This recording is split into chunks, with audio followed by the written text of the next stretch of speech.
save lives, and the investigators have spent nearly 2 months searching the Potomac River and working to reconstruct wreckage to find answers. It has been a difficult 57 days. 67 lives that were lost on January 29th were taken prematurely in an accident that by all indications should have been avoided. Now, the families of these victims, the Federal Aviation Administration, the National Transportation Safety Board, the U.S. Army, and Congress are tasked with how to best honor the memory and make certain accidents like this never happen again. I want to highlight NTSB Chair Jennifer Hamady and NTSB Board for their diligence and transparency throughout the investigations. That job obviously is not an easy one, but it's been done with professionalism and care. It's their work that we are here, brings us here today to review. NTSB's preliminary report into the mid-air collision provides insight into the events of January 29th, but many questions, certainly in my view, many questions still need to be answered, not only by the NTSB's investigation, but by our nation's aviation safety regulator and by the Army. The preliminary report provides alarming statistics in using existing FAA data on the risks at DCA to aviation safety. That data includes, and NTSB provides these numbers. In a 13-year period, not a single month went by without at least one, quote, close call between a helicopter and a commercial jet operating at DCA. Between October 21 and December 24, there were 85 incidents where the lateral separation between a commercial jet and a helicopter was less than 1,500 feet, and the vertical separation was less than 200 feet. And during that same time frame, there were more than 15,000, quote, close proximity events between a helicopter and a commercial airplane. The NTSB findings that it is possible for a helicopter on Route 4 to have as little as 75 feet of vertical separation from airplanes on approach to runway 33. I commend the NTSB for issuing urgent safety recommendations, and I commend the FAA in acting to implement them, particularly the permanent restriction of non-essential helicopter operations at DCA. However, I want to know how, with these statistics in the FAA files, why prior to January 29th, the agency failed to improve safety protocols at Reagan National Airport. This committee worked tirelessly to pass an FAA reauthorization bill last Congress that prioritized safety, enabling our industry to continue innovating and equipping the FAA with the resources necessary to keep our skies safe. We need a permanent confirmed FAA administrator to implement this important framework for the future of the industry. President Trump recently nominated Brian Bedford to lead the FAA, and I look forward to his testimony before this committee in the near future. I commend Secretary Duffy for his push to modernize airspace, and I look forward to this subcommittee working together to keep America's traveling public safe and improve public trust in our air travel system. Demand for commercial aviation is expected to grow 4% each year over the next 2 decades, and along with new technology and commercial spacecraft entering our airspace. This will further place demands upon our airspace and require the tools and guidelines to ensure a safe airspace. American Airlines Flight 5342 and Priority Air Transport 25 carried innocent civilians, selfless service members, talented figure skaters, fathers and mothers, husbands and wives, sons and daughters. And while Congress' response to the January 29th ought to be deliberate and not executed in a knee-jerk fashion, Congress must make certain that this loss of life occurs never again. In this early investigation, we have many unresolved questions. Among those for me is why was the ADSB out, not transmitting on the Blackhawk? Was it turned off or was there equipment malfunction? Why had precautions not been taken to mitigate the risk of collisions between commercial aircraft and rotor wing near DCA? The statistics I just described. What is the severity of this issue at other airports where combined traffic is also high? What explains the discrepancy between the altitude readings of the crew of the Blackhawk? Why did the Blackhawk's invalid pressure altitude data influence other systems that utilize this source? How the use of night vision goggles may have impacted the Blackhawk helicopter pilot's line of vision? And finally, how should the FAA evaluate combining duties of air traffic controllers? I'm appreciative for our witnesses being here today. I know they each take this circumstance seriously. I'm anxious to hear the discussion that they have with this committee.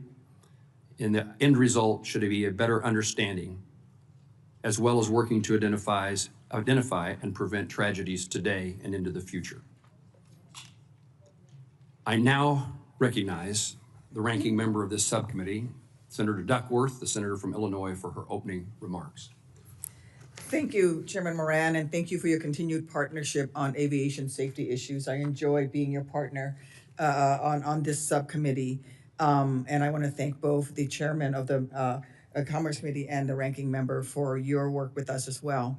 I do want to extend, first and foremost, my condolences to the family members of the victims, some of whom are here with us today, both on the commercial airliner as well as the family members who lost the brave soldiers in the Blackhawk helicopter. These are folks who put on the colors of this great nation, committed themselves to defending this great nation, and were at their duty stations training to protect and defend us as they lost their lives. I also want to thank the first responders and everyone at NTSB for their tireless work to get us the answers that we all are looking for. There's a saying, and as many of you have heard it, our aviation regulations are written in blood. So we have an obligation to the victims to learn what went wrong and prevent a collision like this from ever happening again. As a former Blackhawk pilot myself, and I have flown helicopters out of very congested aircraft at Midway Airport. In fact, I commanded the Midway unit for a number of years. I know how challenging this type of mixed-use airspace can be. But a challenging airspace is no excuse. This should never have happened. This collision was horrendous, and it is heartbreaking. But it was not a surprise. Our alarm bells about potential collisions have been ringing for years. Coming out of the pandemic, we saw a frightening rise in close calls and an erosion of our aviation system's margin of safety. We've known for years that we need more air traffic controllers and more safety technology. The warnings have been clear, and in some cases, right here within this committee, and a bipartisan consensus on the need to upgrade the equipment and the need to train more air traffic controllers. In November 2023, we held a hearing on close calls. NTSB Chair Hamidi testified, citing staffing shortages, fatigue, distraction, deviation from FAA regulations, and a lack of runway safety technology. And she warned, and I quote, "The concerning uptick in such incidents is a clear warning sign that the U.S. aviation system is sharply strained. We cannot wait until a fatal accident forces action. We must act before there is a tragedy," end quote. Chairwoman, just sadly predictive of what's going to happen. And you said that in 2023. At the same hearing, the National Air Traffic Controller Association's president told us that staffing shortages were so bad that many air traffic controllers were working mandatory overtime, 6-day work weeks, and 10-hour days. He warned, and I quote, "Over the long term, this will continue to introduce unnecessary risk into the system," end quote. So we passed in a bipartisan way FAA reauthorization bill last year to help rebuild our aviation workforce and make critical investments in safety. The FAA is still implementing that new law, but clearly Congress has more work to do to shore up aviation safety in this great nation. In December of 2024, we held another hearing. The GAO told us that more than 75% of our aging air traffic control systems are unsustainable or potentially unsustainable. The deadly collision at DCA is not the only aviation safety incident so far this year.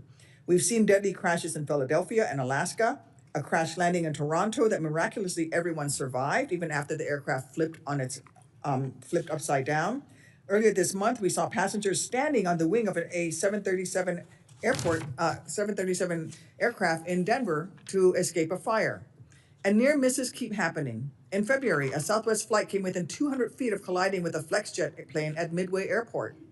At such a dangerous time for aviation safety, when we need to bolster our workforce and invest in technology, the last thing we should be doing is making cuts to the FAA. Yet 2 weeks after the DCA crash, the Trump administration began firing hundreds of FAA employees. I say all of this because it is important context we need to keep in mind during today's hearing. We need to understand what happened at DCA, but we also need to understand how this fits into a much larger threat to aviation safety. According to the NTSB, DCA had many close calls in recent years between October 2021 and December 2024. As the chairman has said, there were more than 15,000 instances of commercial aircraft coming close to rotary wing aircraft. 85 of those had a vertical separation of less than 200 feet. And last year, there were also 2 high-profile runway close calls at DCA. NTSB's preliminary report raises several questions. Most notably, how did FAA allow a helicopter route to come within 75 feet of a runway approach? FAA has deconflicted the airspace, but DCA is not the only airport in the country where airplanes and helicopters share congested airspace. Several of us raised this at an earlier briefing, and thankfully, FAA is now evaluating 8 cities where this may also be an issue, including in Chicago. We also need to know more about what helicopter pilots knew about their altitude. Was their equipment working properly? Voice recordings showed the pilot and instructor pilot indicated different altitudes as they approached the Key Bridge, and NTSB determined that some of the altitude information on the helicopter's data recorder was invalid. There are also questions about ADS-B. Why was the helicopter not transmitting ADS-B out? Do commercial aircraft need to be equipped with ADS-B in? How come so many helicopters are allowed exemptions from the ADS-B out requirement at DCA? So I look forward to hearing from our witnesses, and I yield back, Chairman. Ranking Member Duckworth, thank you very much for your opening statement. She almost called me the ranking member. I did. There's no reason to apologize. Senator Duckworth was the previous chairman of this subcommittee, and I had a great opportunity to work with her as the ranking member.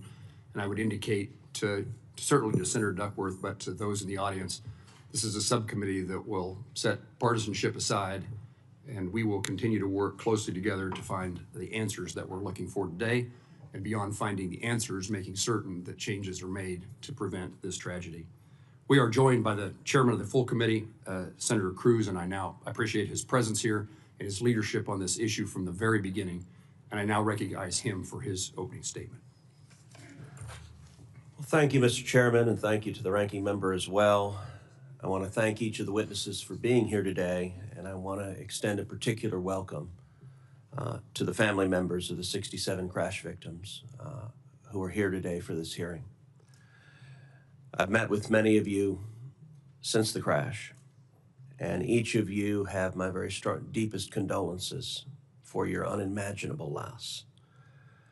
The crash involving American Airlines Flight 5342 and the Army Blackhawk helicopter was preventable.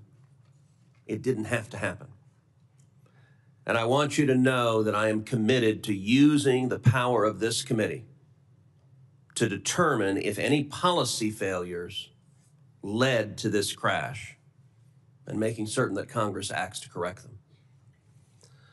This accident marks the first time a commercial crash in the United States has led to mass fatalities in over 15 years. While America's national airspace system has kept Americans safe for decades, this critical juncture shows that more action must take place to enhance the safety of our system. The hearing today will examine the factors leading up to the mid-air collision 300 feet above the Potomac River. Whether the Army's practice of disabling ADS-B out is a glaring safety concern. Whether the FAA missed warning signs with thousands of instances where helicopters and commercial aircraft at DCA came too close to colliding. Whether the communications between the air traffic controller and both of the pilots of the American Airlines flight and the Blackhawk helicopter was inadequate.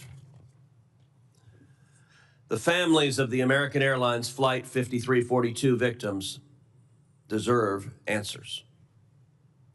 Congress deserves answers. And the American flying public deserves answers to these important questions. The NTSB does terrific work. I'm grateful to Chairman Jennifer Homendy and her team for their thorough investigation of this accident. The preliminary report being discussed today is factual. It does not include analysis, nor does it include findings. It is just one step in what will be a lengthy and ongoing investigation. This committee will closely follow how that investigation proceeds and look forward to the NTSB's full findings. Some actions, however, cannot wait. Aviation safety is dependent on what is called the Swiss cheese model. Each layer of cheese represents a defense against an identified risk, building redundancy into the system to plug holes and prevent accidents. After decades of advancements, the U.S. aviation system has been held up worldwide as the gold standard of safety. The FAA's air traffic organization depends on thousands of talented air traffic controllers, hundreds of millions of dollars in annual investments to sustain technologies used to operate the air system, and billions more invested in technologies and facilities across the system. Even with these significant investments, the air traffic system is failing. Facilities, which are falling apart, are short-staffed, and projections show that the shortages will last for years. Over the weekend, the NOTAM system broke down for a third time in just 2 years. Congress has provided tens of millions of dollars in the past two years to modernize the NOTAM system, and it has broken down already twice this calendar year. President Trump and Secretary Duffy have pledged to take action to improve the air traffic control system. I plan to lead this committee in passing legislation to do the same. We must provide resources for the needed short, medium, and long-term improvements that chart the path to success and sustainment for the air traffic system. Earlier this week, I issued a call to aviation stakeholders for specific ideas to improve the air traffic system. I asked for concrete proposals, taking nothing off the table prematurely to make sure that whatever resources and authorities Congress provides to the administration will make a lasting difference. My proposal will complement the Trump administration's forthcoming plan. What the tragedy of Flight 5342 shows us is that it is never too early to act to improve aviation safety. I want to thank the families of the victims for taking your enormous grief and channeling it into energy, channeling it into advocacy, channeling it into standing up and speaking out for other families flying on other flights, fighting for them so they don't have to endure the grief and loss that each of you is enduring. It is my hope that we can spend the coming months in the wake of this tragedy working seriously to plug safety gaps and to ensure that an accident of this magnitude never happens again. Thank you. Chairman Cruz, thank you for your opening remarks, your leadership today, and your leadership into the future. We now recognize the ranking member of the full committee, the senator from Washington State, Senator Cantwell. Thank you, Chairman Moran. Thank you, Ranking Member Duckworth. Thank you, Full Committee Chairman Cruz. We're here today to examine one of the most devastating accidents in U.S. history. With 67 lives lost on January 29th, we have a responsibility to not only understand what happened, but to fix it so that it never happens again. I want to recognize the families who are here with us today and express my condolences, but also my appreciation for the diligence that you now are demonstrating by being here today. Too much of aviation safety in the last several years have been left to the advocacies of families. We shouldn't have to rely on you. You should be able to mourn your losses. but we need you to continue to advocate for these important policies. I welcome NTSB Chair Jennifer Hamady, FAA Acting Administrator Chris Richelieu, and Brigadier General Matt Bramman, who is the Director of Army Aviation.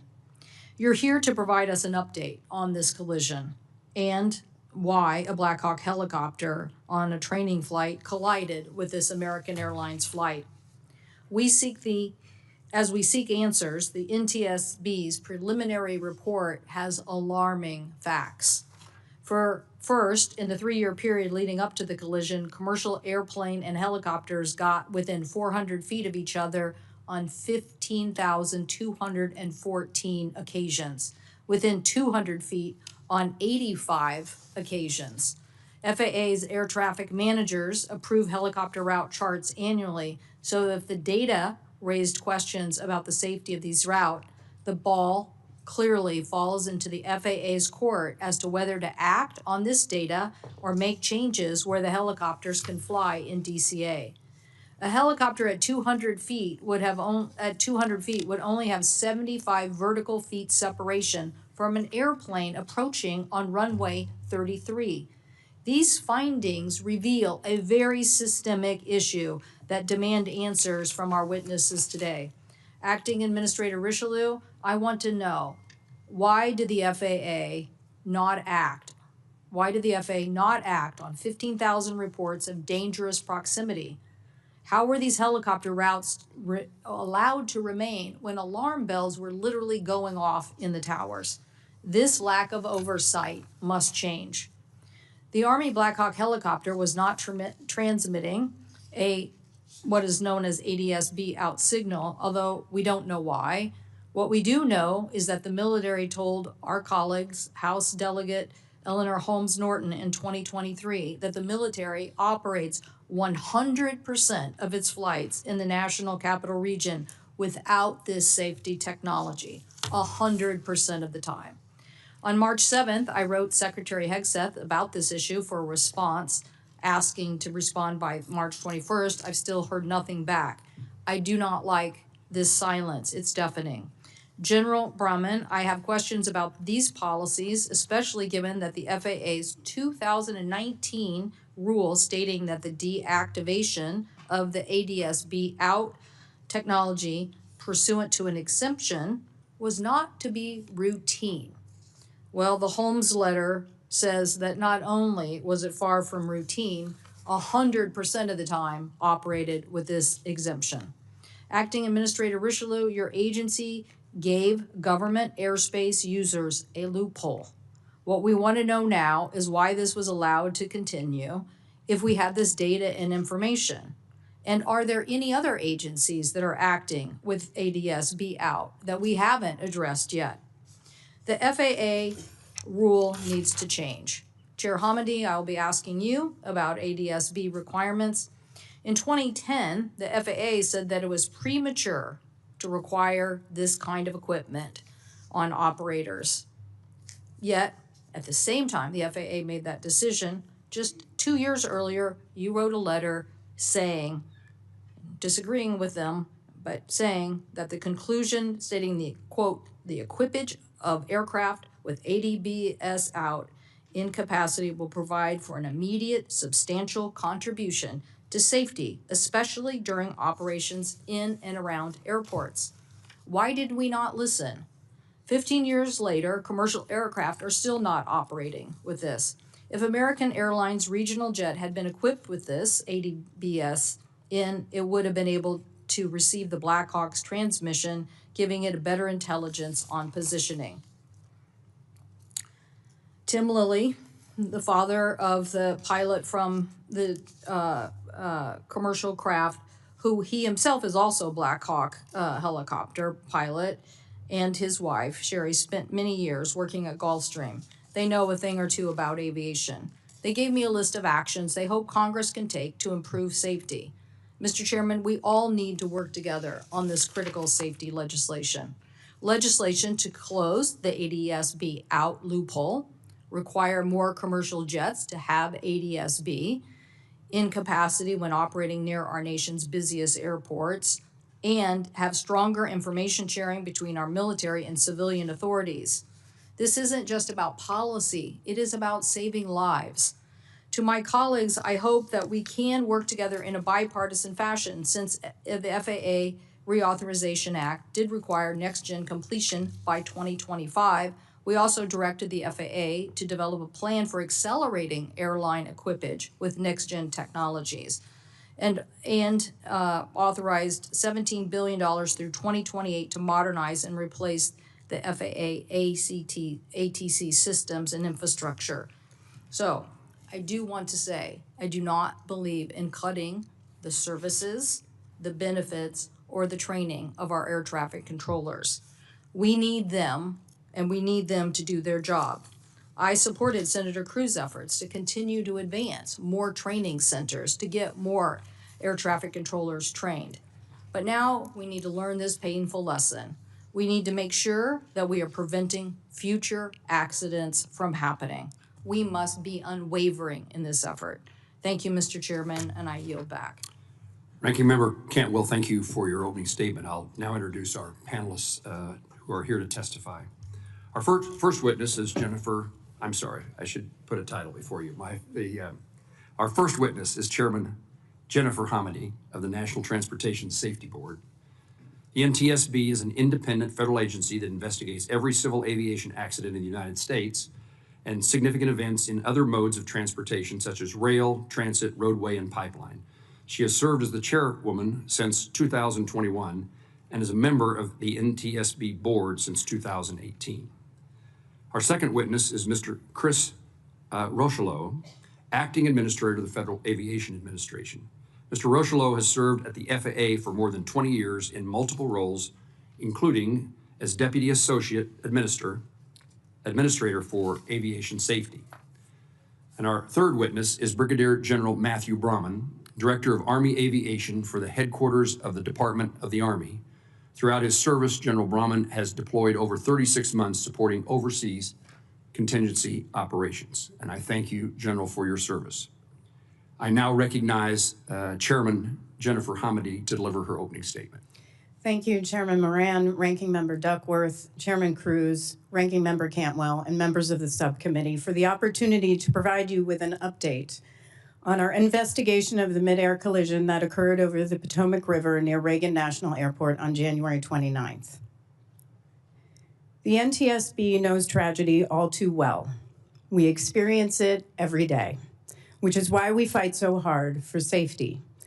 Yesterday, we remembered the 6 lives lost during the collapse of the Key Bridge in Baltimore a year ago.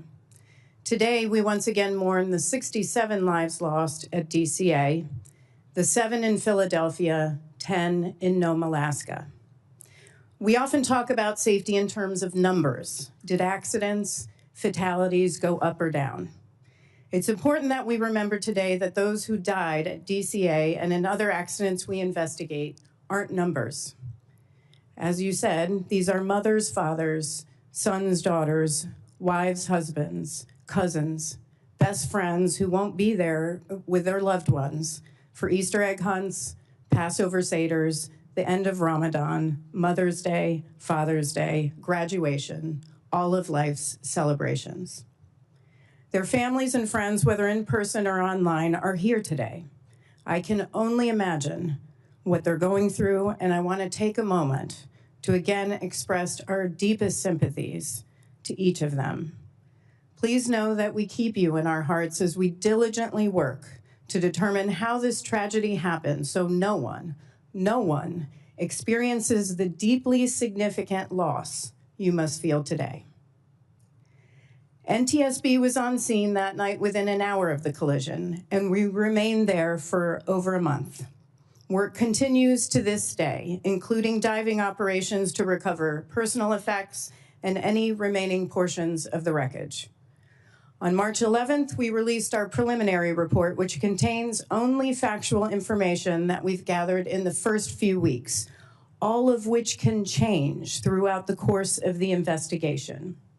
It doesn't include analysis or findings, nor does it determine probable cause. Those will be in our final report.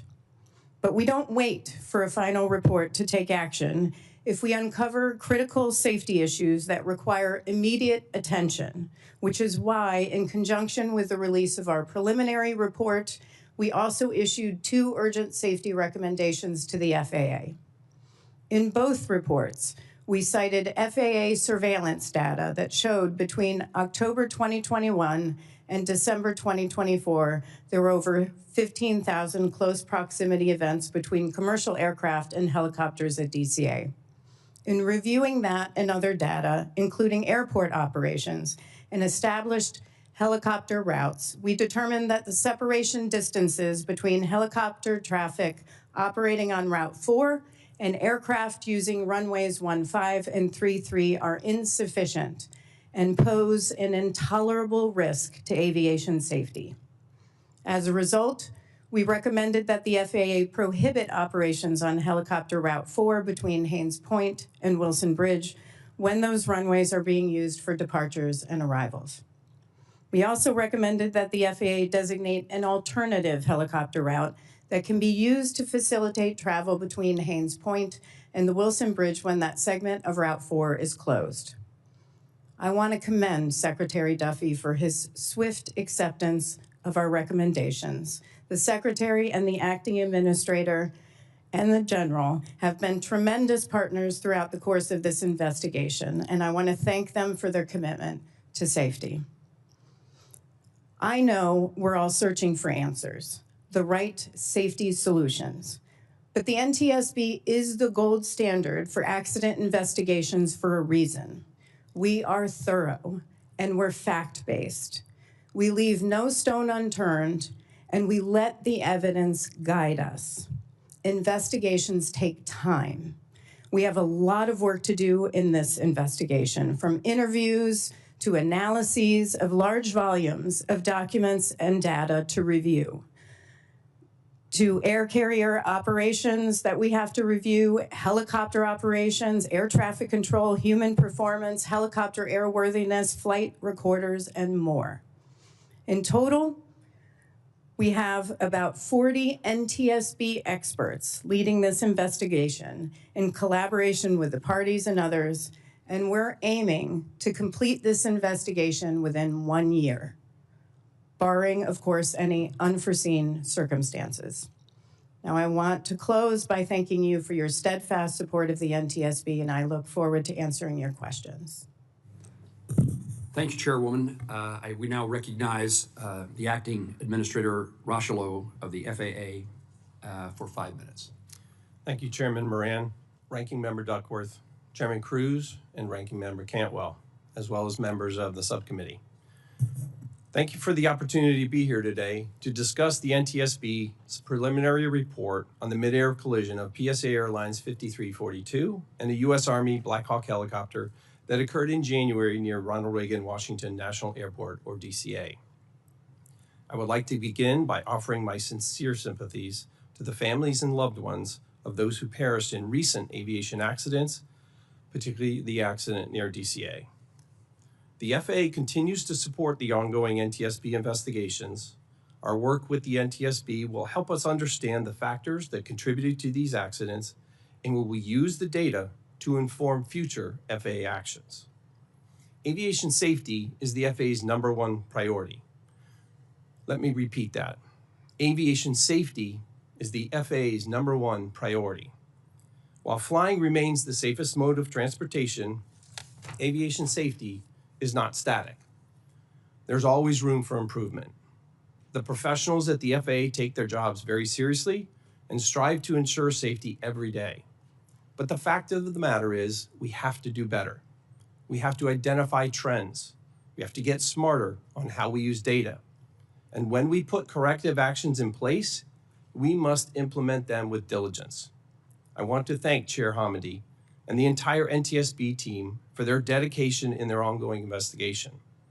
Earlier this month, the NTSB issued an initial report and 2 urgent safety recommendations. The recommendations align with the actions the FAA took under Secretary Duffy's leadership immediately following the accident to restrict helicopter operations around DCA, eliminating mixed helicopter and fixed-wing traffic, and carefully developing alternative routes Following the NTSB recommendations, the FAA took action to make these restrictions permanent. When essential helicopter operations such as life-saving medical, active law enforcement, active air defense, or presidential transport must operate in the flight-restricted airspace, fixed-wing aircraft are not allowed in that airspace. We're also continuing to analyze other airports that have both established helicopter routes and nearby airplane traffic. The FAA is also carefully reviewing offshore helicopter operations. As part of this analysis, we're using machine learning and language modeling to scan incident reports and explore multiple data sources to find themes and areas of concern. We will take immediate action if needed to mitigate any identified safety risks. Additionally, I will establish a safety risk management panel and engage with aviation stakeholders to identify additional hazard areas involving helicopter and fixed-wing interactions. And all aircraft operating in DCA Class B airspace will be required to broadcast their position and identification using ADS-B out, with very limited exceptions. We're bolstering aviation safety in other ways too. Air traffic control staffing is a top priority as air traffic controllers play a critical role in keeping the American people safe. Right now, we have over 10,750 controllers on the job, with over 3,000 in training. We intend to hire another 2,000 controllers this year. We have streamlined the hiring process and incentivized hiring with a 30% increase in the salary of those who qualify to attend the FAA's Academy. And we're already seeing positive results from these improvements. During the hiring surge that closed last week, we received over 10,000 applications, and more than 8,000 of those were referred to testing. We also continue to maintain rigorous oversight of Boeing to ensure the safety and compliance of its aircraft designs and operations. This oversight extends to ongoing monitoring of Boeing manufacturing practices, maintenance procedures, and software updates. We're working closely with Boeing to address any safety concerns and to ensure that all required modifications and improvements are made to meet the highest safety standards. We have a strong foundation at the FAA, and we're going to make our agency even stronger.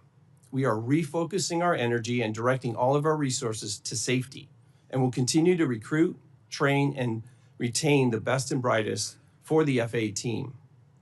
I thank you for the opportunity to testify today. I also thank President Trump and Secretary Duffy for putting their faith in me to lead the FAA during this time.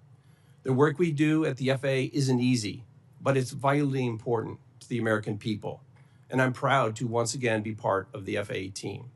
I look forward to your questions. Thank you, sir. Recognize Brigadier General Matthew Brayman for his testimony. Thank you, Chairman Moran, Ranking Member Duckworth, Chairman Cruz, and Ranking Member Cantwell, and distinguished members of the committee. I appreciate the opportunity to come here before you today to speak about the mid-air collision that occurred between an Army Blackhawk helicopter with the call sign PAT-25 and American Airlines Flight 5342.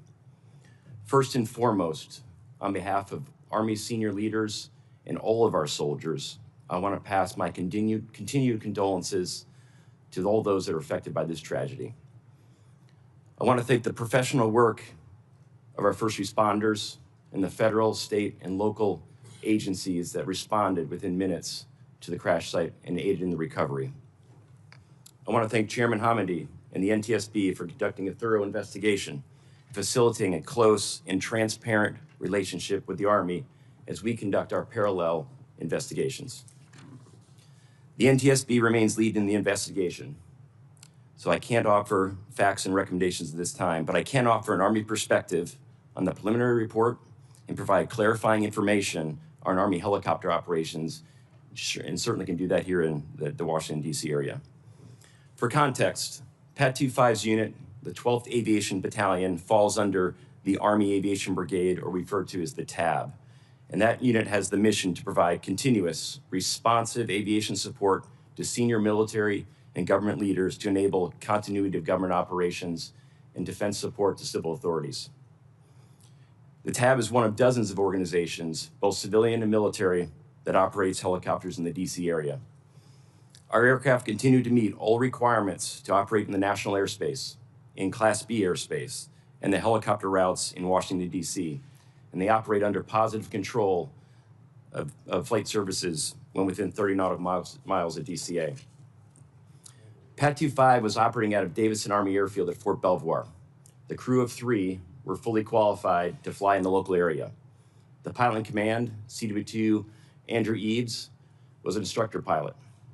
The co-pilot, Captain Rebecca Lobach, was a qualified pilot in command as well, and the crew chief, Staff Sergeant Ryan O'Hara, was a standardization flight instructor.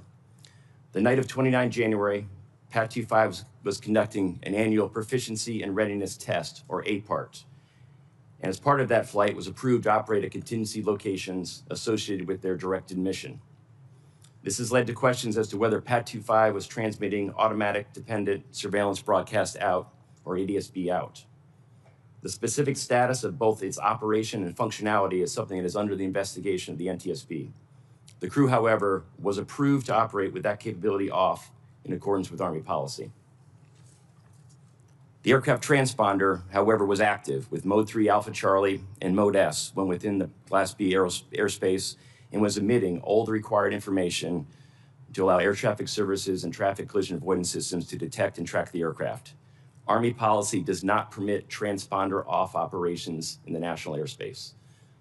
They do not permit transponder off operations. There is certainly no shortage of speculation on potential causes of the accident. I understand well the desire for answers. As the Director of Army Aviation and a senior Army aviator, there is nothing more important to me than the capability, proficiency, and safety of our air crews and those whom they transport and support in defense of this nation.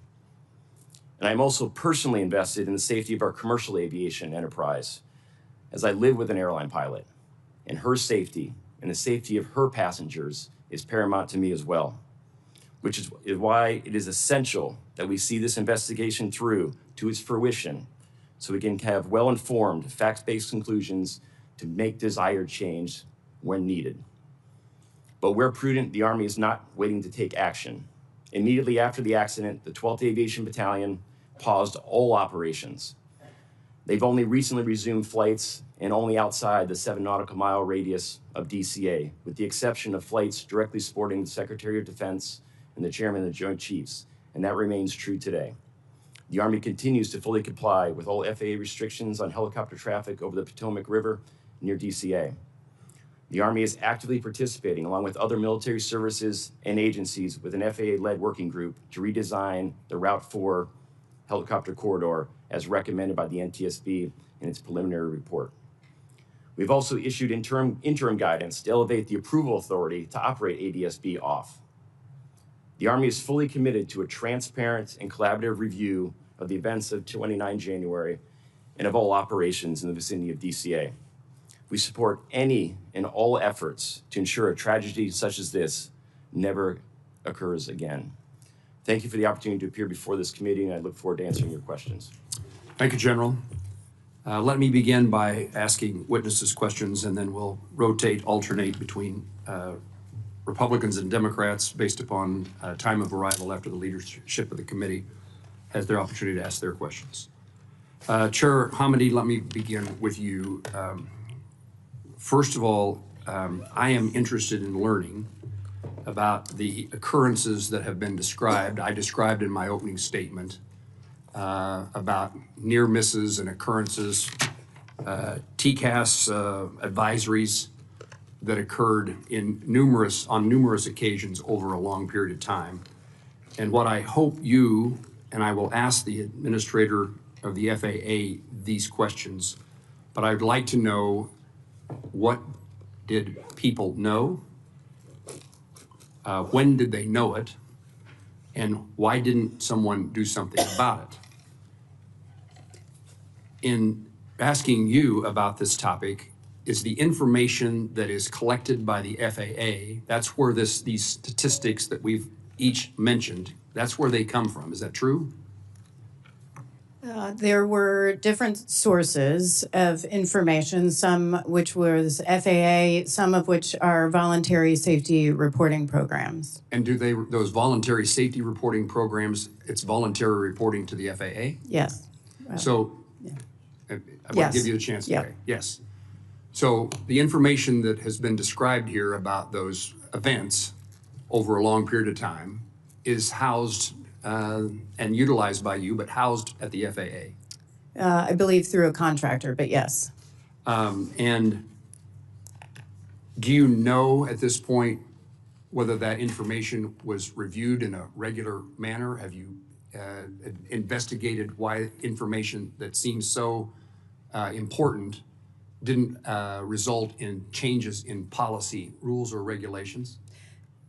I don't know why. What I will say is this was a data request, came from a data request from the NTSB. We made that with the FAA and received information from the Aviation Safety Action Program, ASAP, from ATSAP, which is air traffic control, from mandatory occurrence reports, and we also received information from FAA surveillance data from radar. But this was a request from us, and that resulted in our evaluation of that data and our urgent safety recommendations. It is, I don't know if the FAA pulled that data themselves at any point, and I'd have to defer to the acting administrator on that. That information was so valuable, so important, so critical that that's the reason you asked for the immediate changes in safety regulations, true?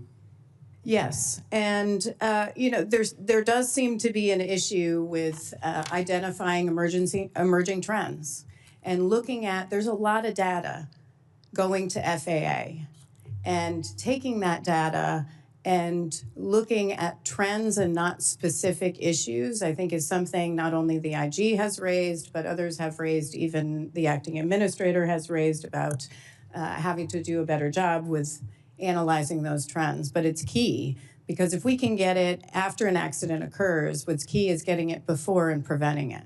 This is the wake-up call that suggests whether changes need to be made, true? Correct. Administrator, I'm interested in asking you the same series of questions. What did the FAA know prior to this accident? When did they know it? And why wasn't some action taken to encourage and in fact increase the safety, particularly at an airport like DCA and maybe others, and the proximity between helicopter and commercial air service traffic? Yes, sir. So I'm very concerned about what we've learned in the subsequent investigation, both from the NTSB as well as our own reviews that we immediately took. Clearly, something was missed. I would say immediately after the event, we took the action, again, I referenced earlier, with Undersecretary Duffy's leadership, to restrict air traffic in that area, to ensure there was no helicopter traffic, as well as fixed wing. My question is, what did not happen at the FAA that would have highlighted this problem earlier, at the time in which this information is acquired by the FAA, but apparently not looked at until the accident?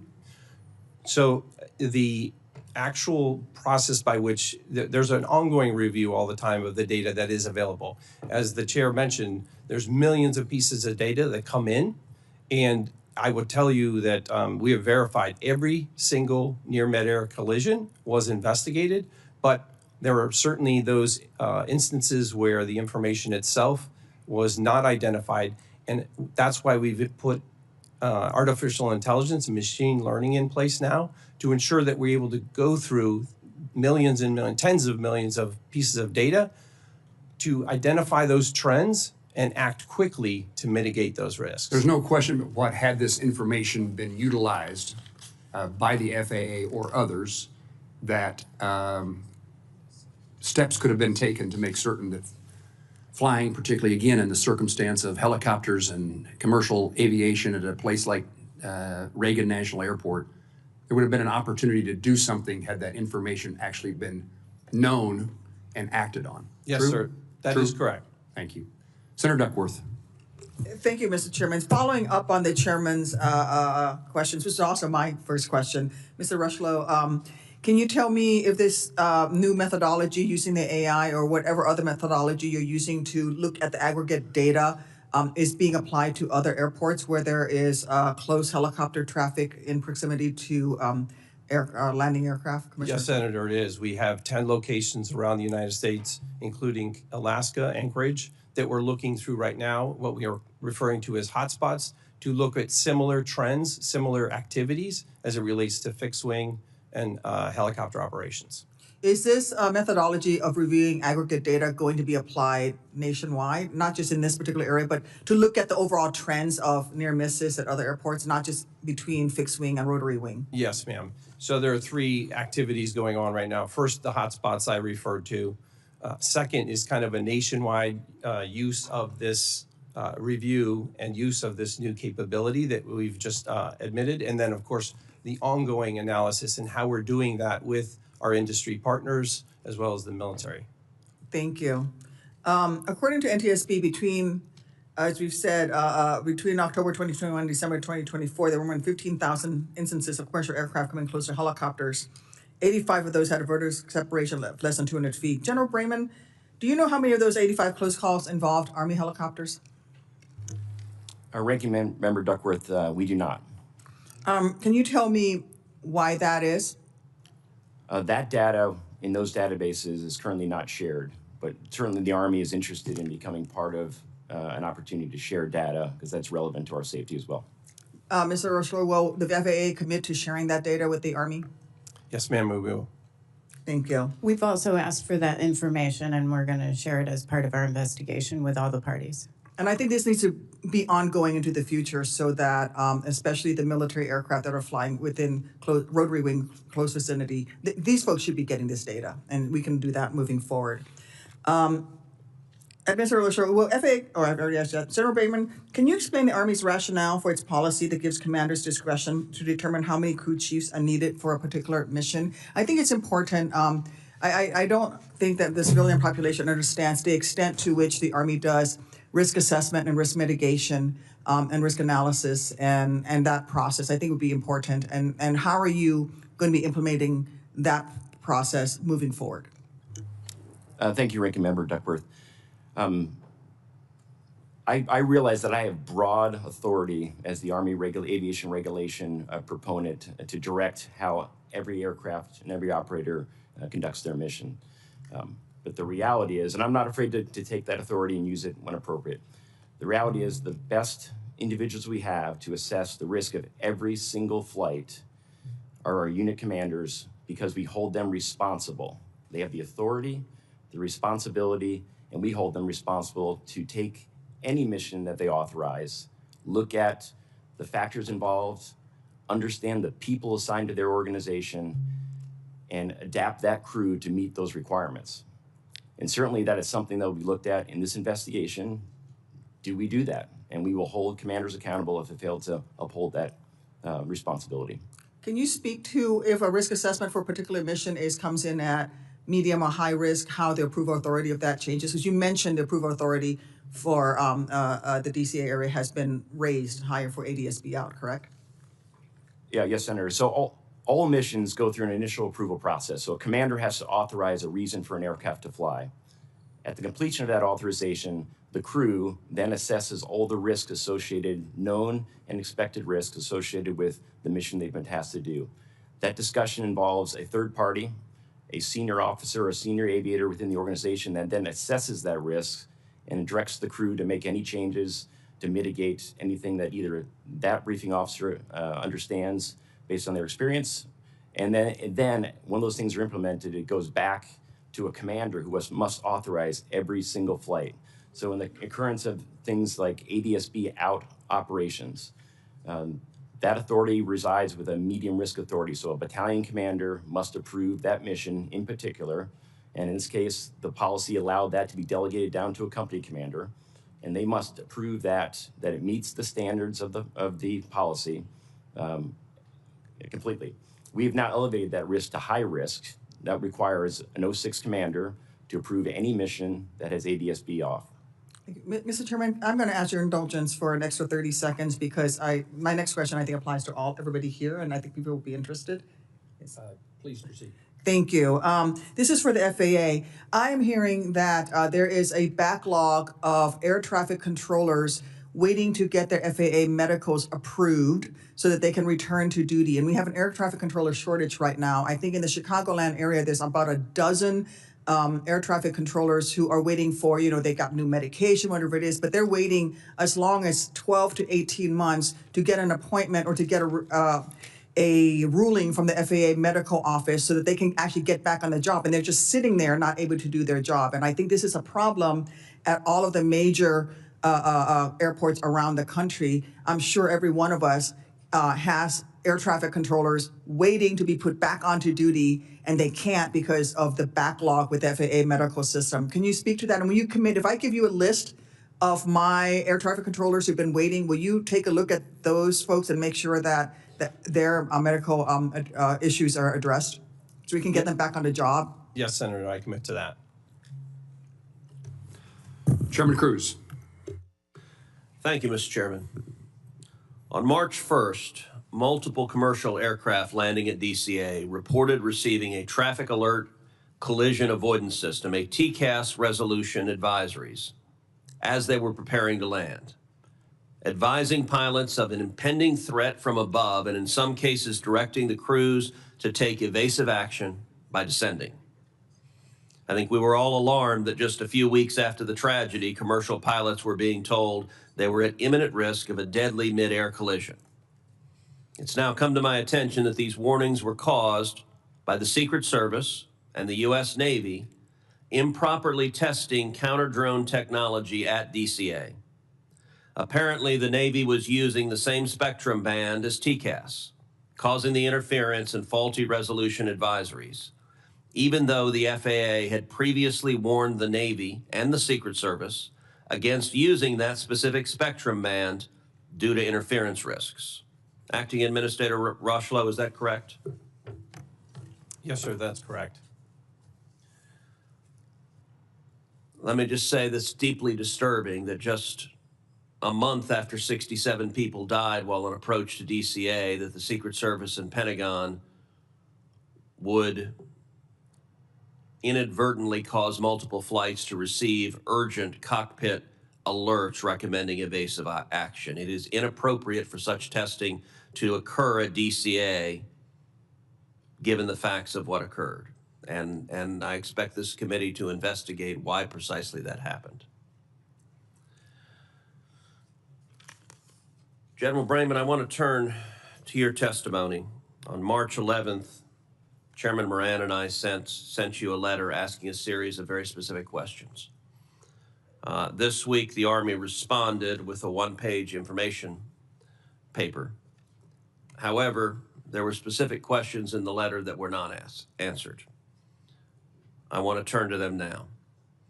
We asked you specifically, how frequently does the Army turn off ADS-B out transmission? Chairman Cruz, as I stated in the discussion about how we approve the missions, a mission would have to fall into the category as defined in the federal regulation and Army policy.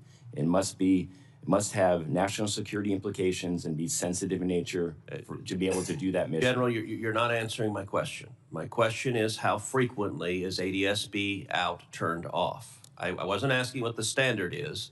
I was asking the frequency.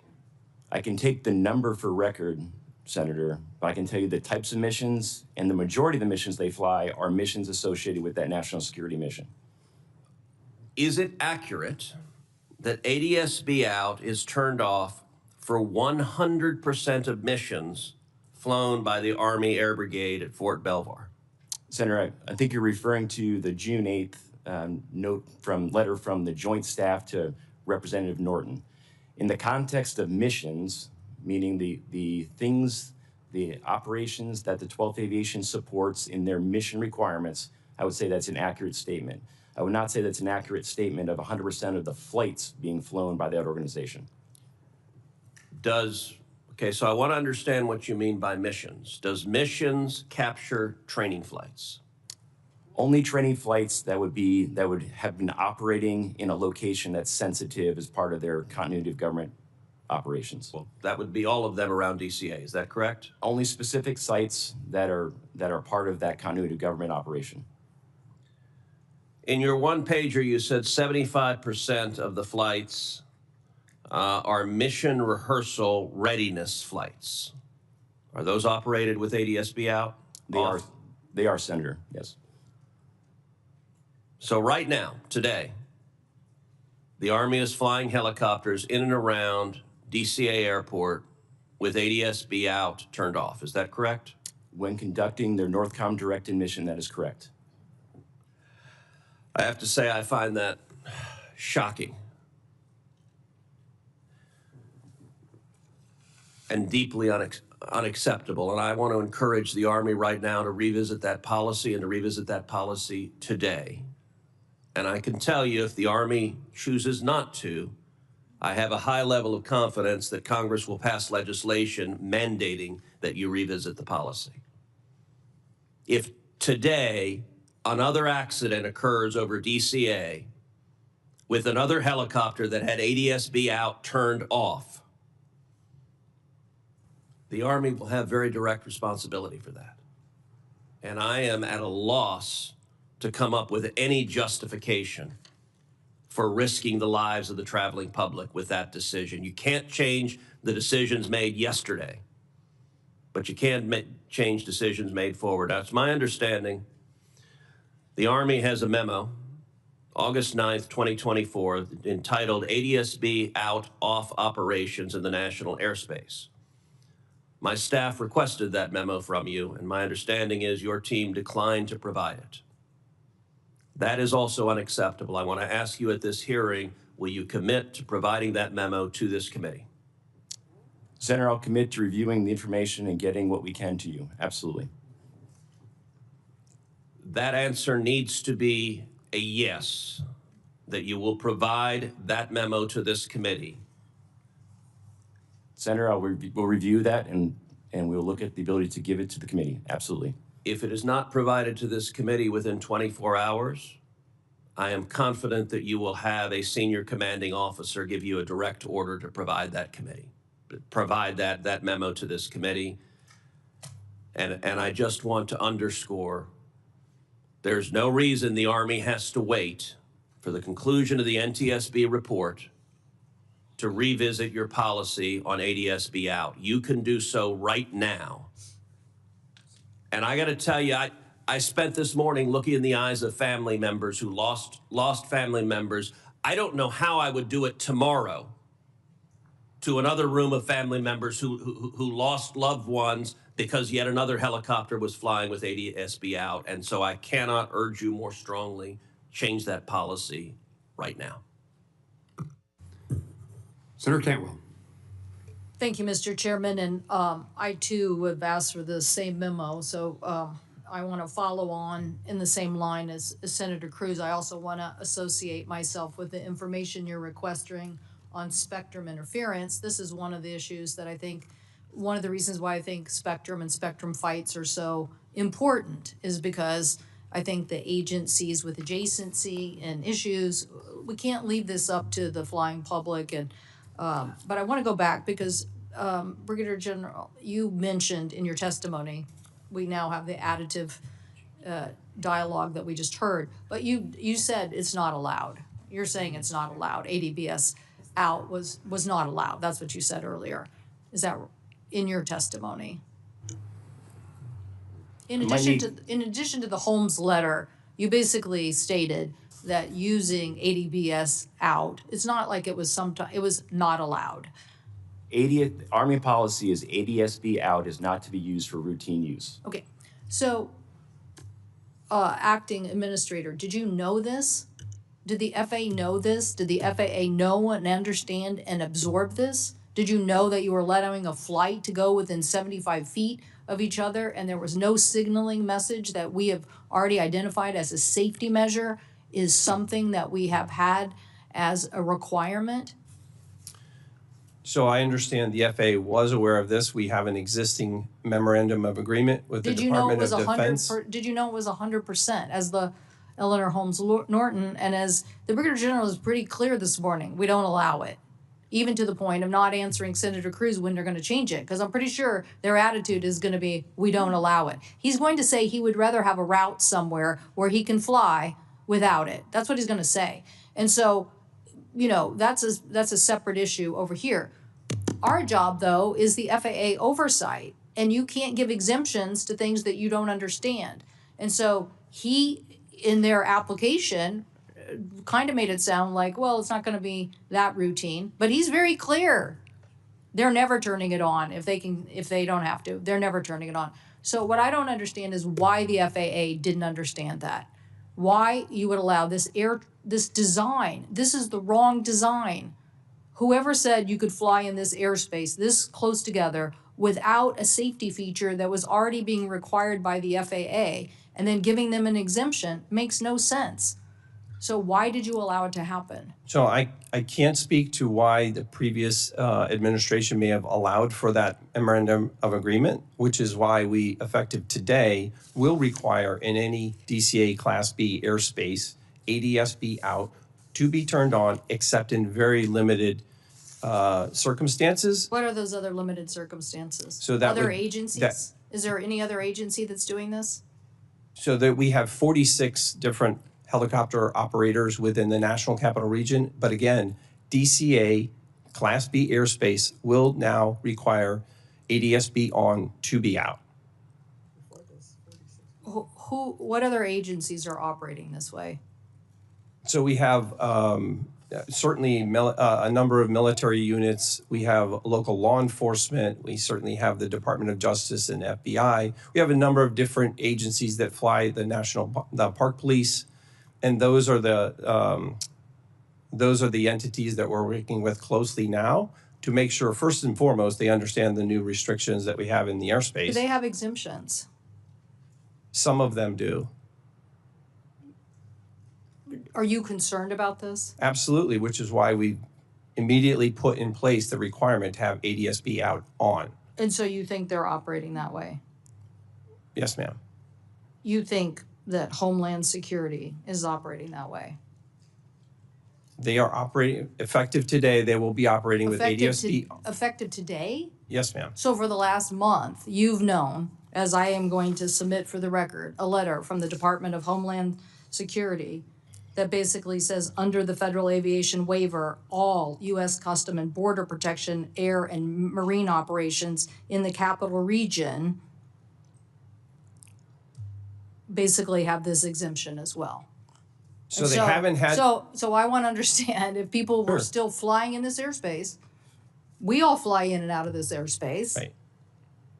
Do we now have to worry about other operators in this airspace that may be doing the same thing as happened with the military? So and I now should- you're telling me you're going to take action today. I should clarify, immediately after the accident, we put the restrictions in place so that no mixed traffic could occur. No helicopters and fixed wing in the same airspace. Today, we're requiring the ADS-B out to be on. So previous to this day, the fixed wing as well as helicopters were not allowed in the airspace. So we cleared the complexity of that airspace. Now today, you're going to say to Homeland Security, you have to have ADBS, basically the automatic surveillance broadcast system has to be on. You're going to make that today. That's correct. Well, I For would. any of the Class B airspace that you can see in the graphic, in that red airspace, that's required. Acting Administrator, you're not building faith in this system of oversight of the FAA if you're telling me that we now have a bunch of other operators in this airspace that you now said after the accident were prohibited, but now you're going to turn it back on and if they meet this requirement.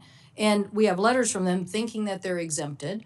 I want to see this rule. This would have been a great debate with Mr. Bradbury before the committee because the American people, these poor families have lost loved ones. This is not their day job. It is your day job. It is the day job of the FAA not to allow these exemptions to become prolific and everybody use them and then us have to sit here and figure out how to do our oversight job of you to make sure that these details are exposed when we can't even get a memo from some of these agencies.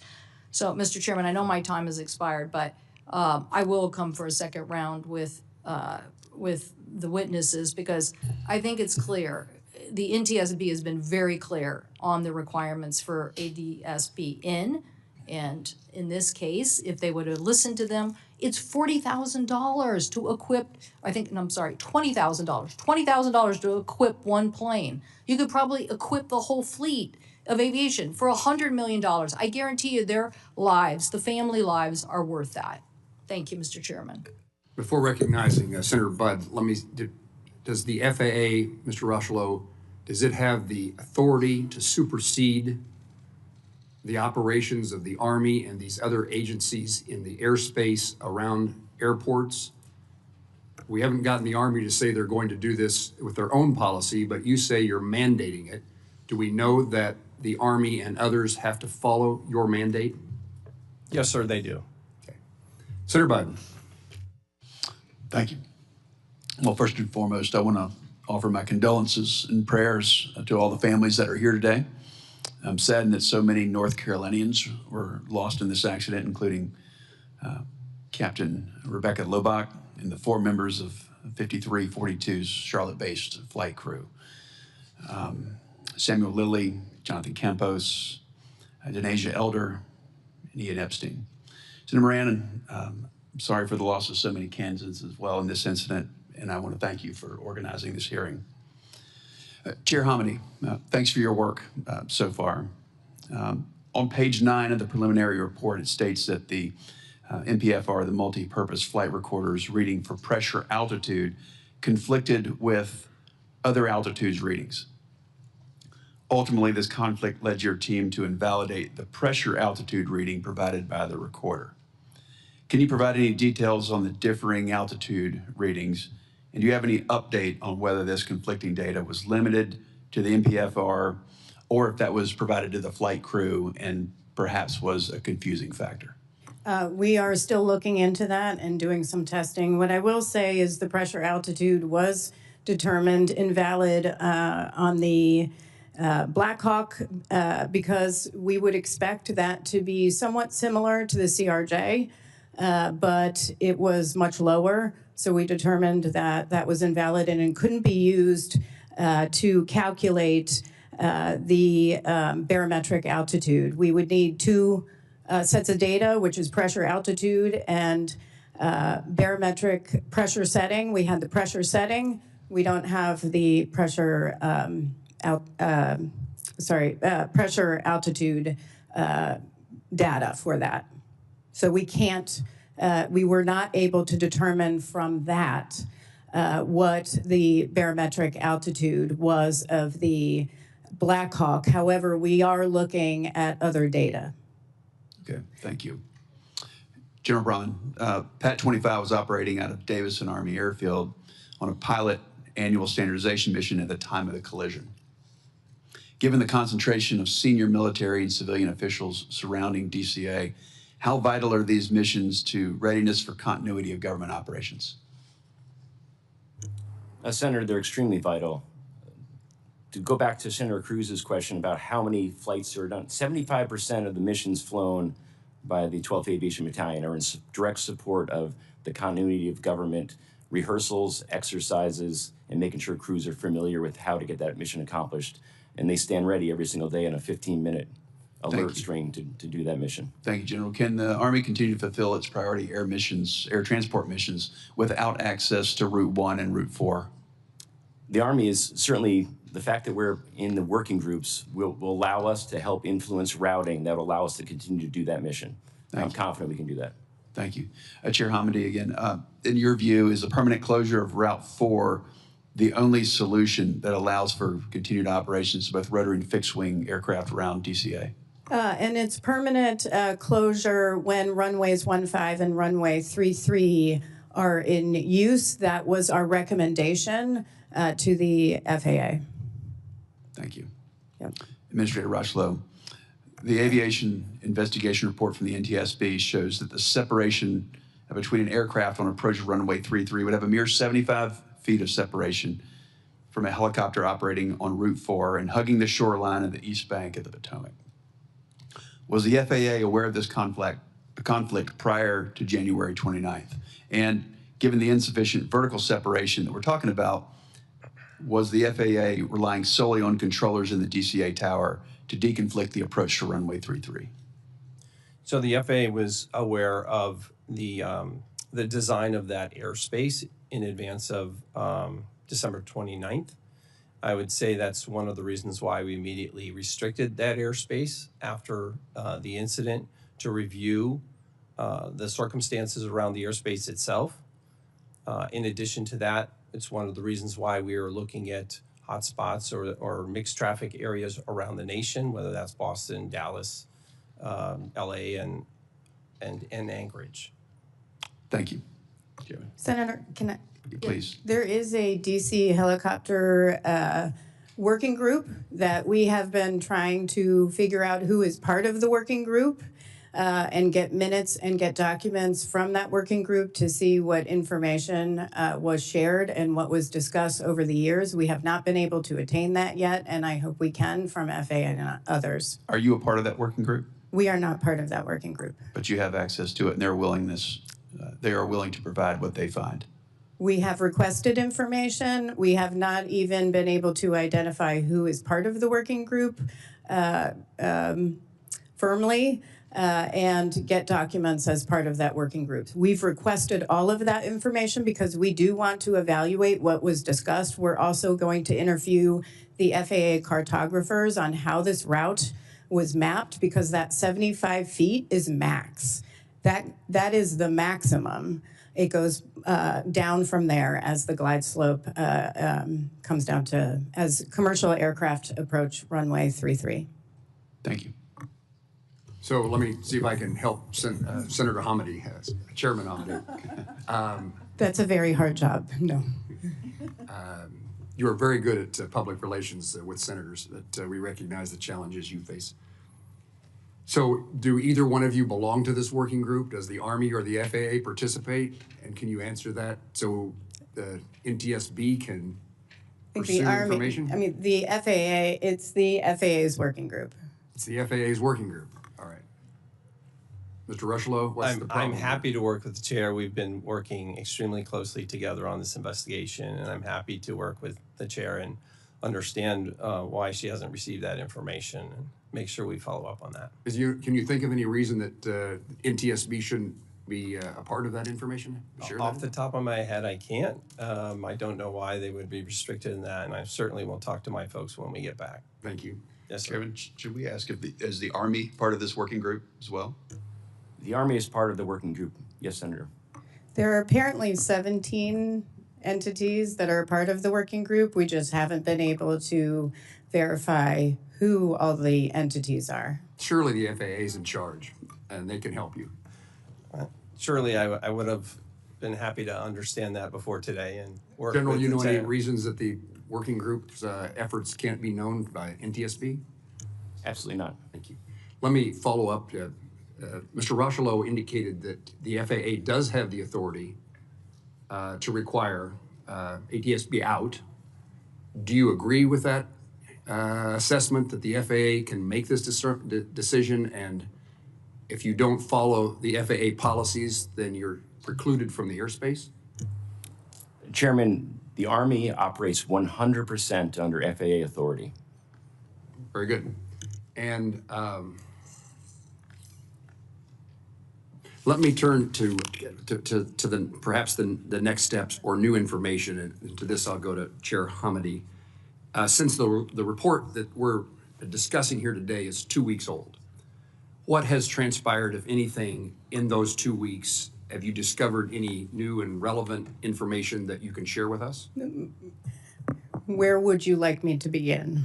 One thing I can say on ADSB out, off, that's policy of the Army, but we are also still looking at installation programming and potential for equipment malfunction. And the reason I mention this is because the accident helicopter, for this accident helicopter, no ADSB data had been received from an FAA ground station for 730 days prior to the accident.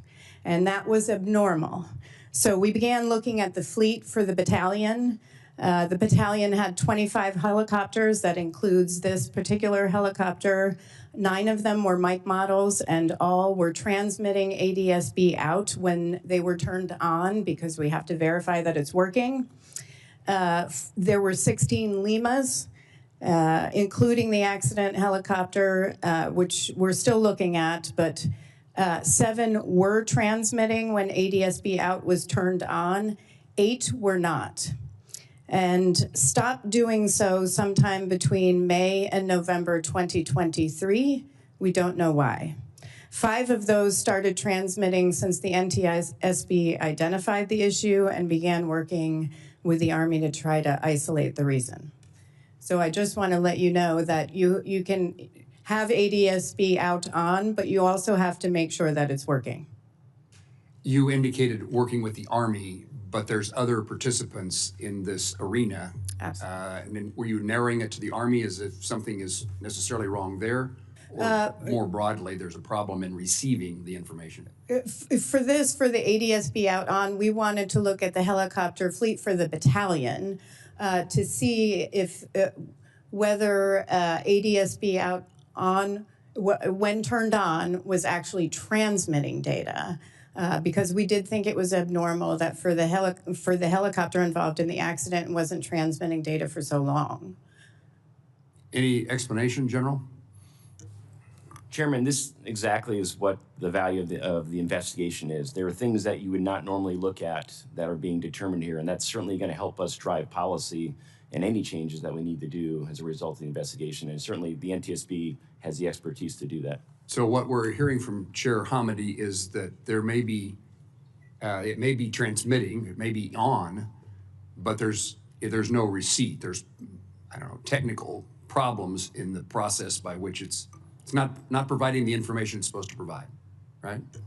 Chairman, obviously the functionality of any Army equipment, and certainly Army aviation equipment, is important to me. So if we're discovering that there's a challenge there, we will take direct action, absolutely. This is not an inconsequential thing, right? It's not. And I think for the public watching, because I think there are a lot of people watching, is ADS-B out broadcasts latitude, longitude, and altitude and velocity once per second. It updates once per second versus 4 to 6 seconds for radar, which is significant when you have converging aircraft. Mr. Rochelow, you indicated as of today there's a change in policy at FAA. I would be interested in knowing if that change in policy is only related to DCA airspace, or you are making those requirements, putting those requirements in place for other airports. Thank you, Senator. So the requirements that I announced today are effective for the DC Class B airspace immediately. That part of our ongoing work, as I related earlier with respect to hotspots and the mixed traffic that we've seen that could be problematic, are areas where we're looking at kind of adding that requirement in. It seems premature simply along the lines of the way airspace is structured in different locations that we need to focus before acting too quickly. So we want to make sure that as we're looking at the different airspaces and how they're constructed, that we're taking kind of intentional, careful action.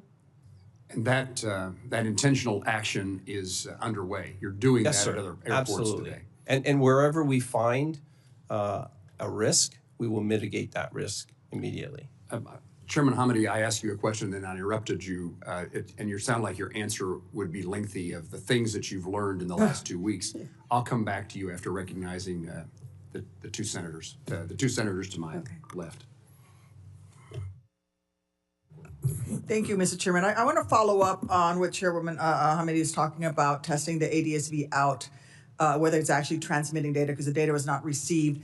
Will we be able to check that with all of the other rotary wing operators that are in this region as well? Is that something the FAA should be mandating? Is that they could do that? I mean, you're not looking at the other operators because they're not part of this accident, correct? So then my question for Mr. Rochelow is, will you be directing, will the FAA be directing all of the other helicopter operators, whether it's Homeland Security, local law enforcement, who have this exemption to ADS-B out, will you be directing that they actually test their equipment to make sure that it is actually transmitting the data that can be received? Yes, Senator, I think that's part of our ongoing work in the collaboration between those operators and how we make sure they first and foremost understand the requirement, and second, that their equipment is functional. Okay, thank you. I wanted to also follow up on my earlier questioning about the FAA's air traffic controller workforce. I had mentioned you had committed to looking at the list of names I gave you that I will be giving you for the air traffic controllers who are waiting for medical review. I would like for you I'd like for you to commit to reporting back to me in writing about how many controllers around the country are waiting for medical clearances so that they can return to work, and what the FAA is doing to make sure these medical reviews are happening in a timely manner. I will commit to that. Thank you. In the race to hire more air traffic controllers, and then the staffing was adequate on that evening, but we could have used more air traffic controllers, obviously.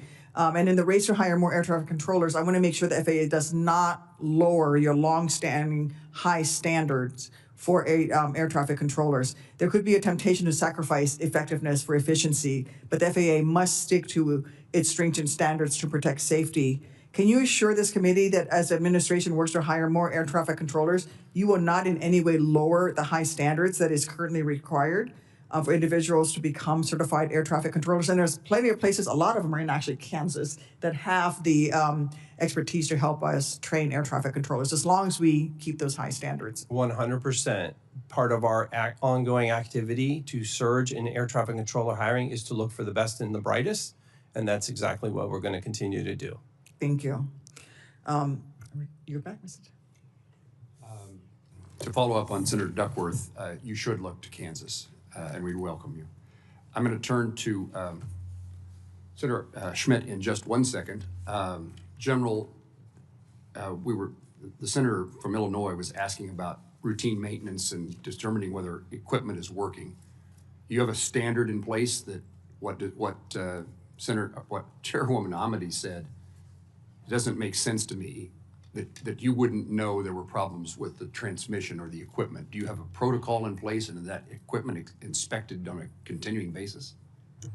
Certainly, Chairman, with general aviation operations, we have protocols for the status of aircraft.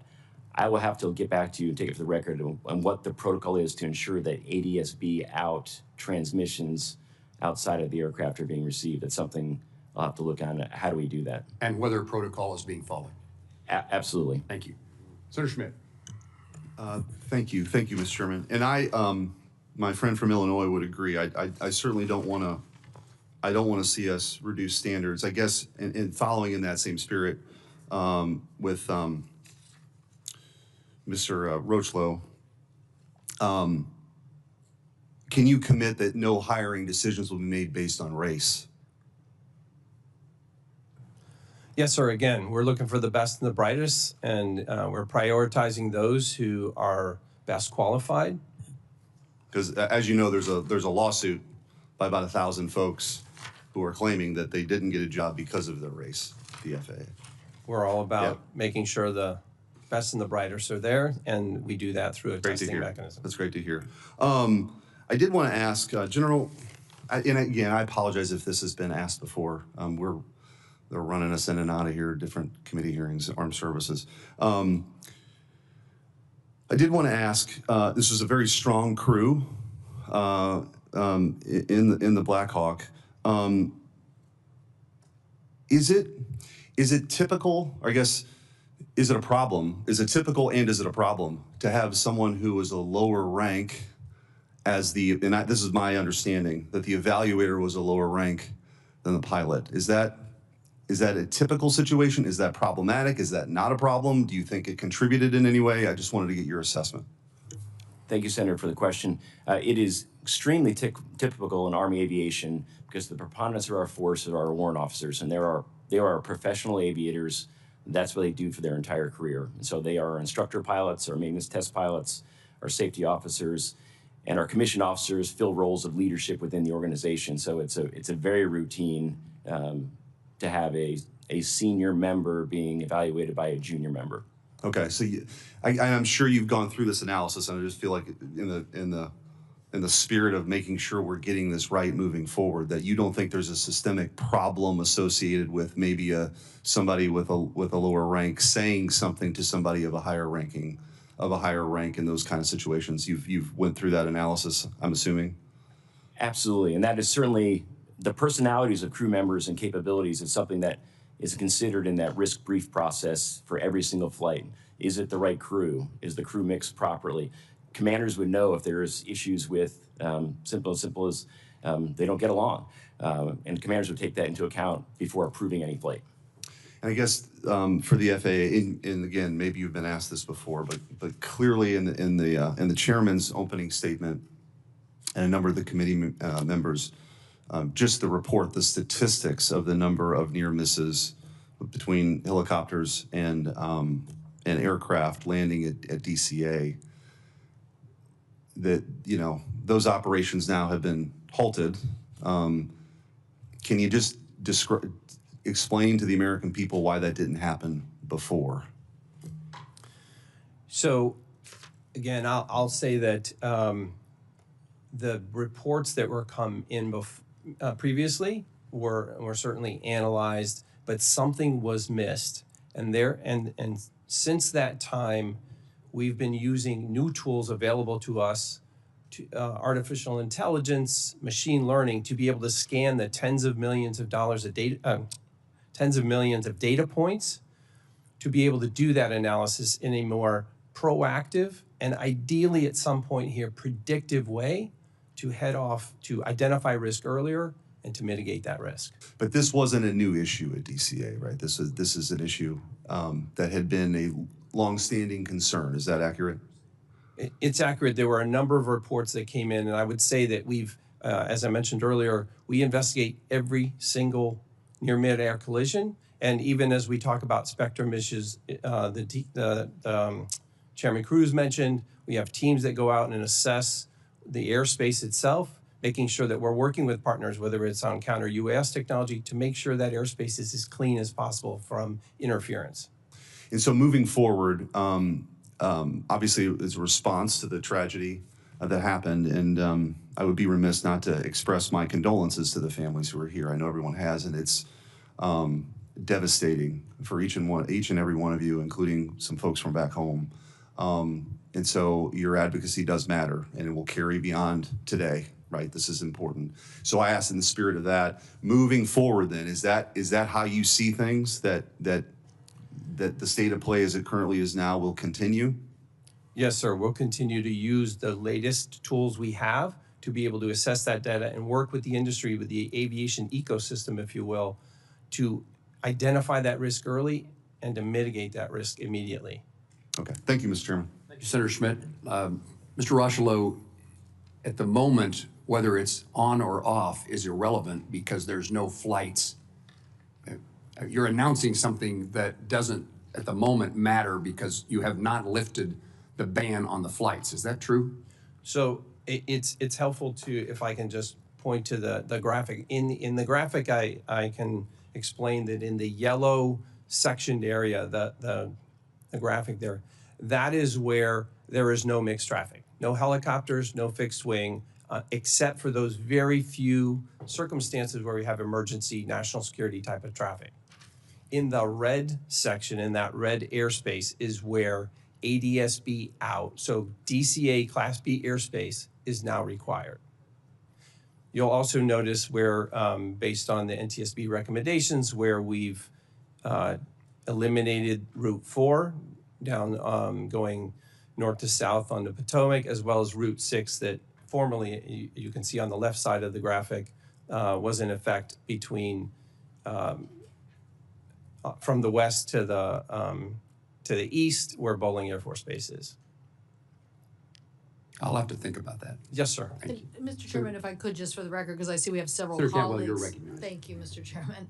Just to clarify on your point, Acting Administrator, we still have a rule that says they have an exemption, all sensitive.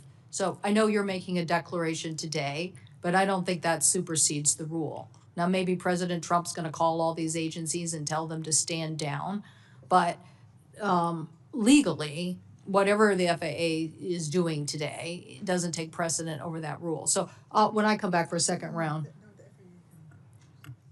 I believe the FAA has control over that airspace, and they can say. they can definitely shut it down, but as it relates to the rule, his decision just to say that you now have this requirement that a rule gave them an exemption to. I think he can issue an emergency directive. Is that correct? So it's the agreement we have in place with the helicopter operations that fly without ADSB out is an actual memorandum of agreement. It is not a formal rule. So it's an agreement we have with the Department of Defense and the other helicopter operators in the DC area.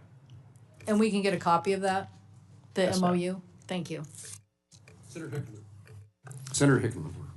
Thank you, Mr. Chair. Mr. Russell, you earlier testified that you've looked at the places, the airports with higher volumes of mixed traffic. I think you mentioned Boston, Dallas, Anchorage. Is that assessment, have you gone through all the airports? I mean, does that mean that other airports in other large cities or where we have a fair amount of mixed traffic are okay? So we have 10 locations, a total of 21 airports. So we are doing this hotspot review, this mixed traffic review across the nation, including in the Anchorage area. So we're reviewing all the airspace designs to see where we may have this indicator of risk with mixed traffic. So helicopter operations as well as fixed wing. And so you mentioned Boston, Dallas, and Anchorage. That's not the full list, I assume. That's correct, sir. And so when will this be done?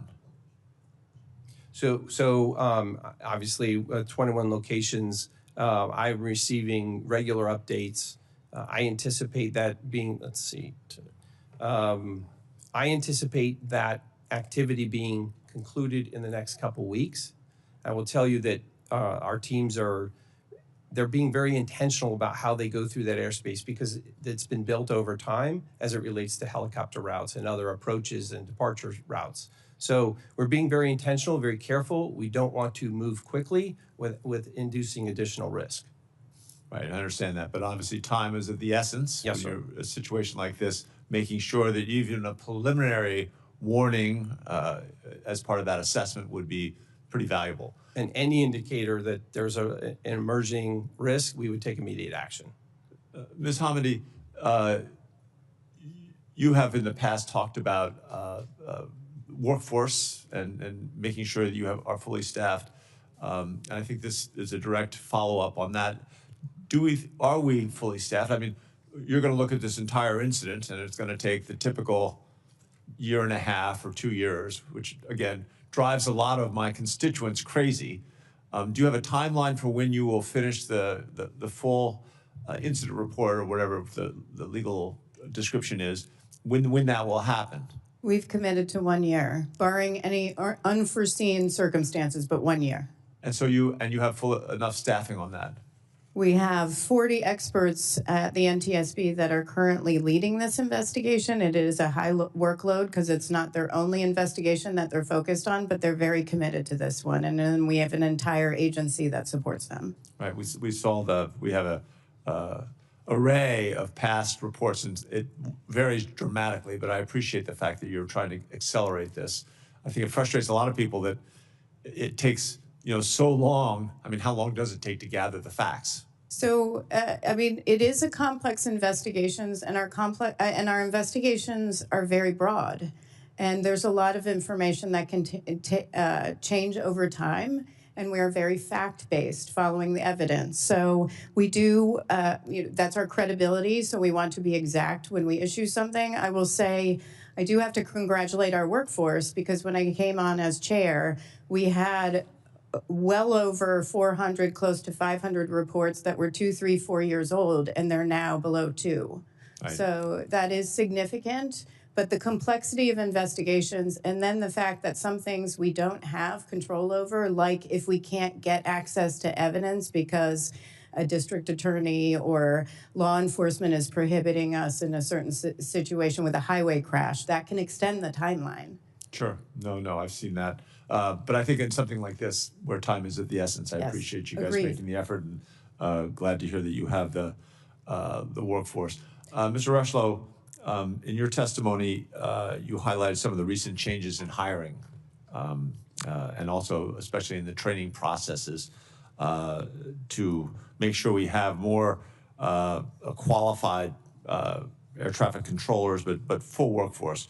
I know you're working with local colleges all over the country on that. Is that is that working? I mean, I think if we can accelerate that, we have Metro State in Denver is a place where we're turning out some of these members. Is that something you can ramp up? I'm very interested, and the Secretary has been very clear with the public as well as with me that we need to surge this hiring and do it well. Again, back to the testing, the surge, bringing people in. As it relates to additional college initiatives, we have an enhanced college training initiative, ECTIs, Right. that we're using in, I believe, 4 universities right now. We're working with them with respect to advanced simulators and the like to make sure that we can get more, what we'll call throughput, but more controllers through those schools and get them out to the local facilities, centers, towers, TRACONs. Great. I'm out of time. Yield back to the chair. Thank you all. Senator Sullivan. Thank you, Mr. Chairman, and let me start by saying that my heart goes out to the families and loved ones of the victims lost in the American Airlines Flight 5342 disaster at DCA, and not long after that, unfortunately, as well, the Bering Air crash in near Unalakleet and Nome, Alaska, flying over the Norton Sound area. And I'm thankful for the chairman for holding this hearing and appreciate the NTSB and FAA and DOD focusing on the after action so this doesn't happen again, either here in DC or in my state. And I do want to focus a little bit on my state, great state of Alaska, because as I think all 3 of you know, we have a very high rates of airplane crashes, highest in the country, and airplane crash fatalities, which is why we launched with the NTSB's good work in 2020 and the FAA's good work in 2020, the FAA Alaska Safety Initiative called FOSI. And in last year's FAA reauthorization, I was able to include a number of provisions with the goal of reducing the rate of fatal aircraft accidents by 90%. That's a very ambitious goal. And require the FAA to improve maintenance of weather equipment. So, Mr. Administrator, I want to get into that topic a little bit. I was just home, it came up a lot, how there might be cancellations of weather operations and infrastructure and reporting, which makes zero sense to me. I hope our federal government is not doing that. But one of the things in the FAA bill, I was able to include requirements for systematic improvements to the maintenance of our weather systems and advancing new technologies. And this includes a mandate for the FAA to take necessary actions to restore full connectivity of weather systems that are unable to disseminate information due to a telecommunications failure. We have telecommunications challenges in a state the size of mine. So can you talk to that, Administrator Rushlow, and then I would like to get an update from your perspective on where we are on the FOSI initiative. As you know, the Secretary of Transportation and our press conference that we all did together, and again, I appreciate everybody participating in that, has made this a very top priority of his. And yet, as we saw in Alaska, we had a fatal crash that, hopefully we're going to learn from.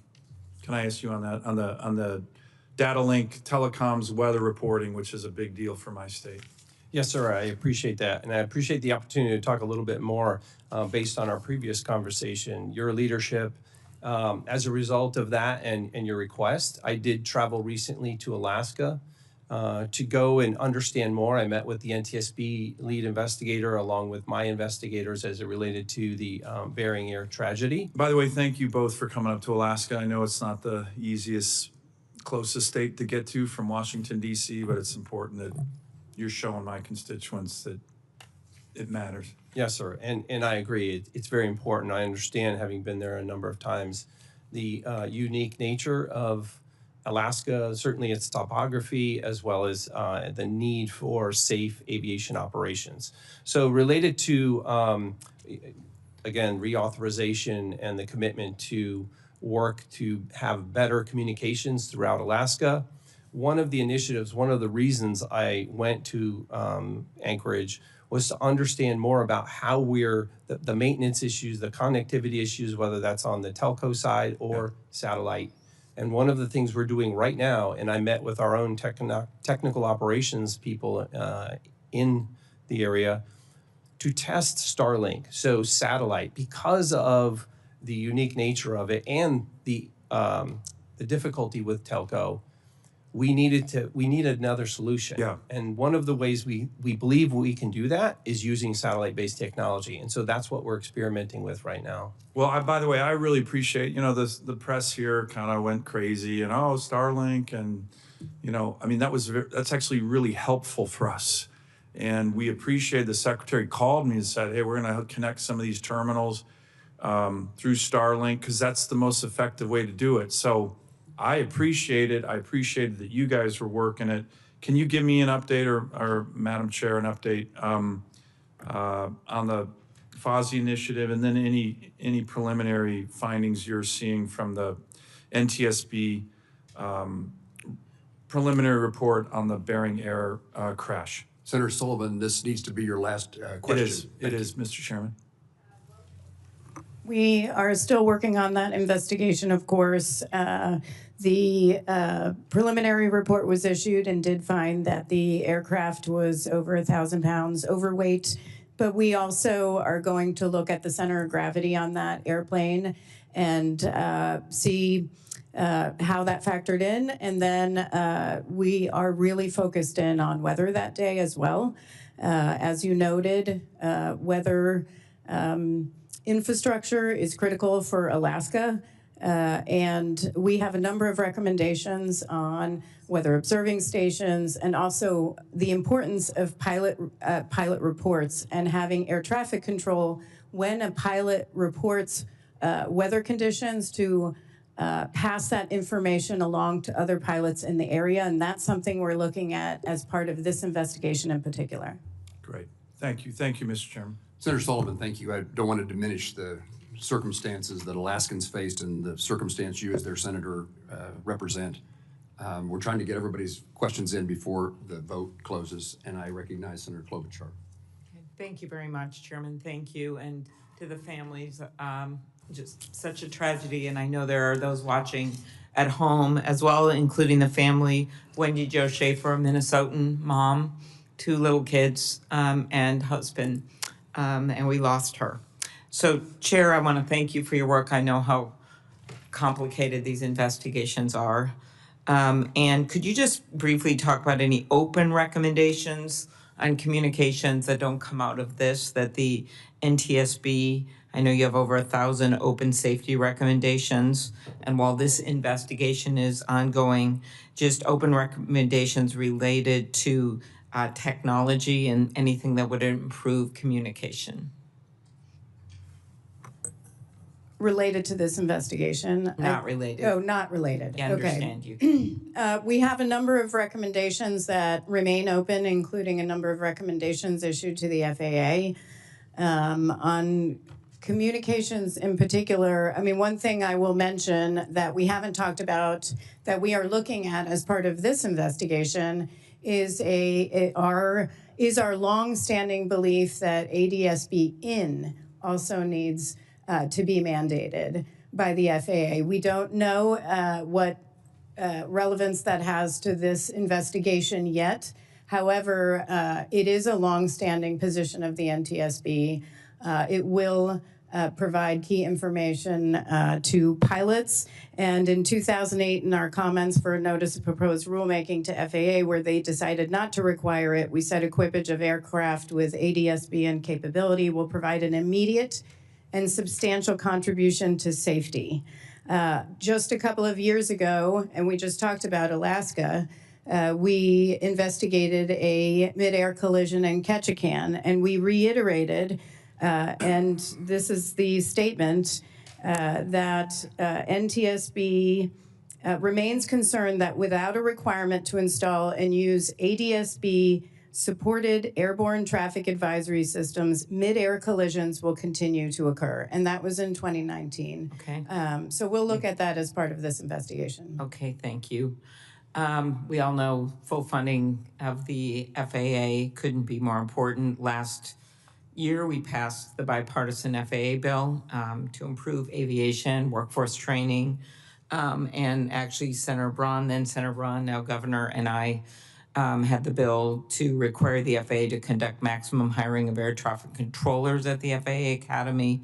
And I guess I'd ask you this, Acting Director Rushlow, you discussed in your testimony the efforts that Secretary Duffy and the FAA have taken to bolster the air traffic workforce. I think 91% of the air traffic control facilities operate below recommended staffing levels. I think there's 3,000 some short.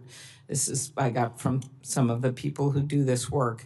Can you talk to the current state of staffing and how do you plan to maintain recruiting levels? We did have an increase, I believe, last year. Yes, Senator, and thank you for the question. This is a very important issue for the Secretary and myself as we look at the safety of the national airspace system in general, but certainly as we're looking to bring the best and brightest controllers into the airspace system to make sure that we're providing that safety for Americans as they travel through the air. I would say that as a result of this surge, we had over 10,000 applications. Over 8,000 of those have now been referred to testing. We've streamlined the process, cut roughly 5 months off that process. So going forward, we intend to have no empty seat at any upcoming academy classes. I would also say that we expect our partnerships with other schools, universities, to be able to bring more people into the career field itself. It's an exciting career, and even incentivizing students to come to Oklahoma City and with an additional 30%. We've kind of put all our focus on this effort in addition to the many other things we've got going on, but controller hiring is of paramount importance. Very good. As you know, we have a very active airports in Minnesota, a major hub. I would ask you to look at the Duluth Air Traffic Control Tower just because it's the third oldest in the nation, and Secretary Duffy's aware of it. It's had flooding, and it's a major air base up there as well for the Guard. Thank you, Senator. Yes, and Representative Stauber and I have been working together on that. Anyway, last question is just the importance of fully funding the FAA. Quickly, for both of you or all three of you. I can talk about fully funding the NTSB. Yes, please do. You've done that on previous I mean, you're occasions. important, but we did get an increase in funding that I do want to thank you for to 145 in the CR. It was an anomaly, but for fully staffing the NTSB, right now we're at 427. We went down in the last couple of months because people left. We will be able to go up to 450, but fully staffing the NTSB to accomplish our mission would require hiring between 485 and 500 personnel, which requires resources. So as you consider FY26, it would be helpful. That's very helpful. And I certainly echo those sentiments. Fully funding the FAA is critical, not just for the workforce, but for our facilities and equipment. The situation is quite concerning to me as I review over 30% of our facilities being unsustainable going forward. We have to invest in that infrastructure going forward. Thank you. I know that's no solace to the families, but knowing that that you were stepping back and looking at all of this right now, so other tragedies can be avoided, couldn't be more important. So thank you very much. Gives me an opportunity to editorialize. We need to pass appropriation bills and not continue to utilize continuing resolutions. And that's directed at not necessarily my colleagues here, but my colleagues generally. Senator Duckworth. Thank you, Mr. Chairman. I agree with your last statement. I just have two quick questions. General Brayman, I have never had a warrant officer be afraid to tell me when I was doing something wrong in the aircraft, and I prefer to have them as a pilot in command to myself. Speak a little bit to crew resource management and how it works in an air crew, especially, it was not just about, this is speaking to Senator Schmidt's question, not just about between the two pilots, but also the role of the crew chief, and do they have the ability to speak up as well? Thank you, Ranking Member Duckworth. There's nothing more important in an air crew than crew resource management, and that is taught from day one. And everyone has an equal voice. And obviously the pilot in command is the one that's designated with the authority to command that aircraft. But I have never been in an aircraft that was ever in an environment where all members weren't a valued member of the team, and we rely on all those members to accomplish the missions we're doing. Thank you. I'm just going to wrap up by saying how important it is to fund and resource the NTSB. You guys do amazing work. You yourself, Chairwoman, oftentimes I'll call you when something happens, whether it was a door plug incident or something, and you were already on the ground or in the air on your way there. And you need the resources to do your work. And as we're seeing from this investigation, how critically important that is, not just to find out what happened, but to prevent future accidents. So I could not agree with you more that we should be funding you. Mr. Rushlow, I think we also need to look at the facilities at FAA, and we need to talk to that. And I'd love to get your commitment to come out and tour the facilities in the Chicagoland area and see the condition of this repair that they are in. I commit to that. Thank you, Senator. Thank you. And with that, I'm going to turn it back over to the chairman, who's been very generous. Thank you, Senator Duckworth. I'm going to ask just a couple of tidbits, and I hope they're important questions more than tidbits, but I hope we'll be short so I can go vote.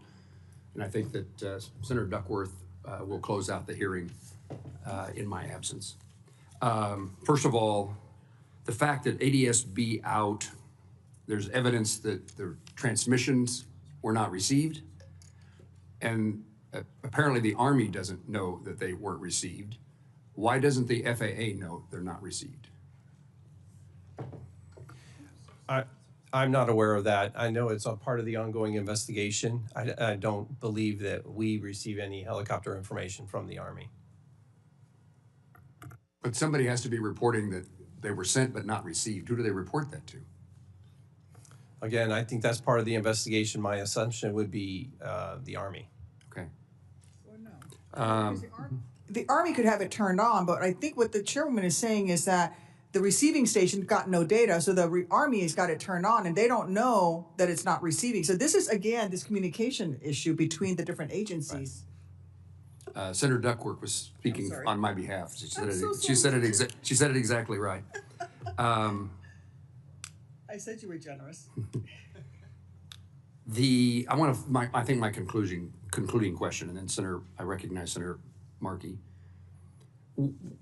What is the current state, this is to you, Mr. Rochlow, of operations at DCA?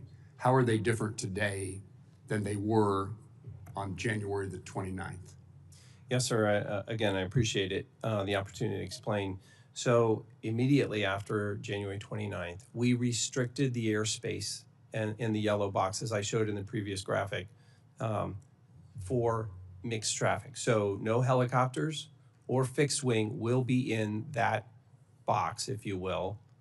The yellow box going forward. In the red section, that's that is where still true today. Yes, sir. And that is permanent. We've made that permanent. We've also eliminated Route 4 and Route 6, the crossing that goes over to Bowling Air Force Base from DCA. Any other changes?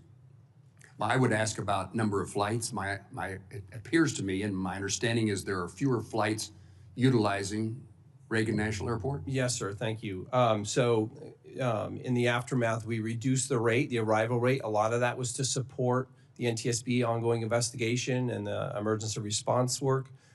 Today, we are running at what we call a 30 rate, so 30 arrivals an hour.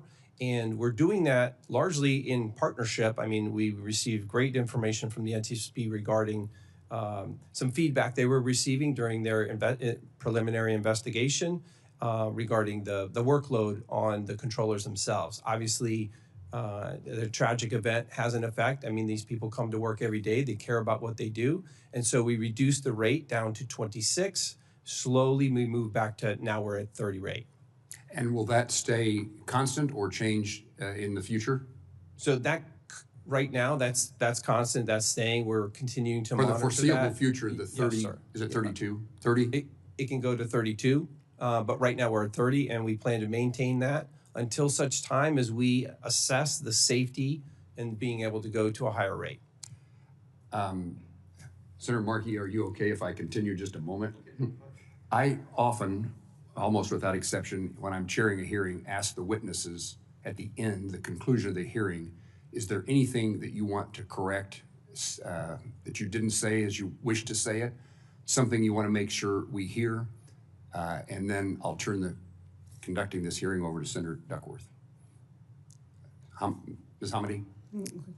That's when all my staff cringe when I chime in. On this one, I would say I know there is a lot of focus on the FAA right now. I do think they are very focused on safety. We have an excellent relationship and have been in communication constantly since this accident. I would say one area we're really looking at also is how the Army evaluates when there's reporting of close calls. Do they get those reports? The Army, I'm talking about. And how do they communicate? At the battalion level, how do they communicate and talk about safety? How do they evaluate safety? Are they getting reports? Are they monitoring their own helicopters that might exceed altitude levels? We have found so far that a lot of the conversation and safety discussion at the battalion level is really focused on OSHA slips, trips, and falls. There is a disconnect on some of the discussion around safety and safety assurance from the Army as a whole versus the battalion level. So we're really looking at that. Please answer this question, but just in my absence. Yes, sir. And I appreciate the opportunity. I just want to make it crystal clear that something was missed at the DCA crash. I take that seriously. I take that upon myself. I returned to the FAA just 2 months ago because I care about the national airspace system and the safety in the workforce. I'm dedicated to continuing that work. And I will continue to review what I mentioned before with respect to the hotspots, working closely with NTSB to learn what happened here and to make sure it never happens again.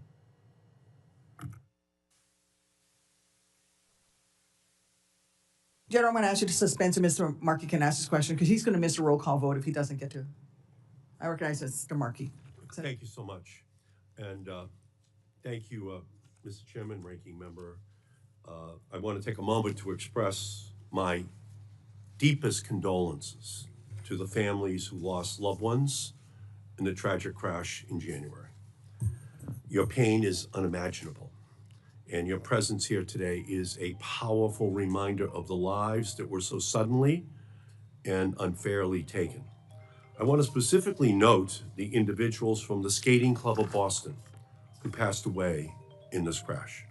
Spencer Lane, Christine Lane, Gina Hahn, Jin Hahn, Jenya Shishkova, Vadim Naumov. We had a similar plane crash in 1961 that devastated the Skating Club of Boston. The trauma for the city of Boston and for your families is great. So please know that we grieve with you, and we are committed to finding answers and accountability in honor of those who you have lost. Chair Hamady, thank you and the entire NTSB team for your work to investigate this crash.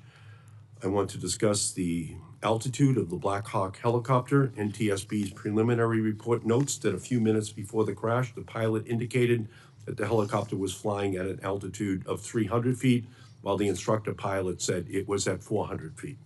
The report also found that helicopters may have been above the altitude restriction in over half of near misses that triggered an advisory from the plane's traffic alert and collision avoidance system. In your experience, are altitude discrepancies like this common, and are you concerned that Blackhawk altimeters may have a systemic problem? This barometric altimeter, we've done substantial examination on it. We don't think we're going to get much from this altimeter because there was such damage. We're going to have to look at other data, but I think it's too early to really say what the discrepancy was or whether it was a discrepancy.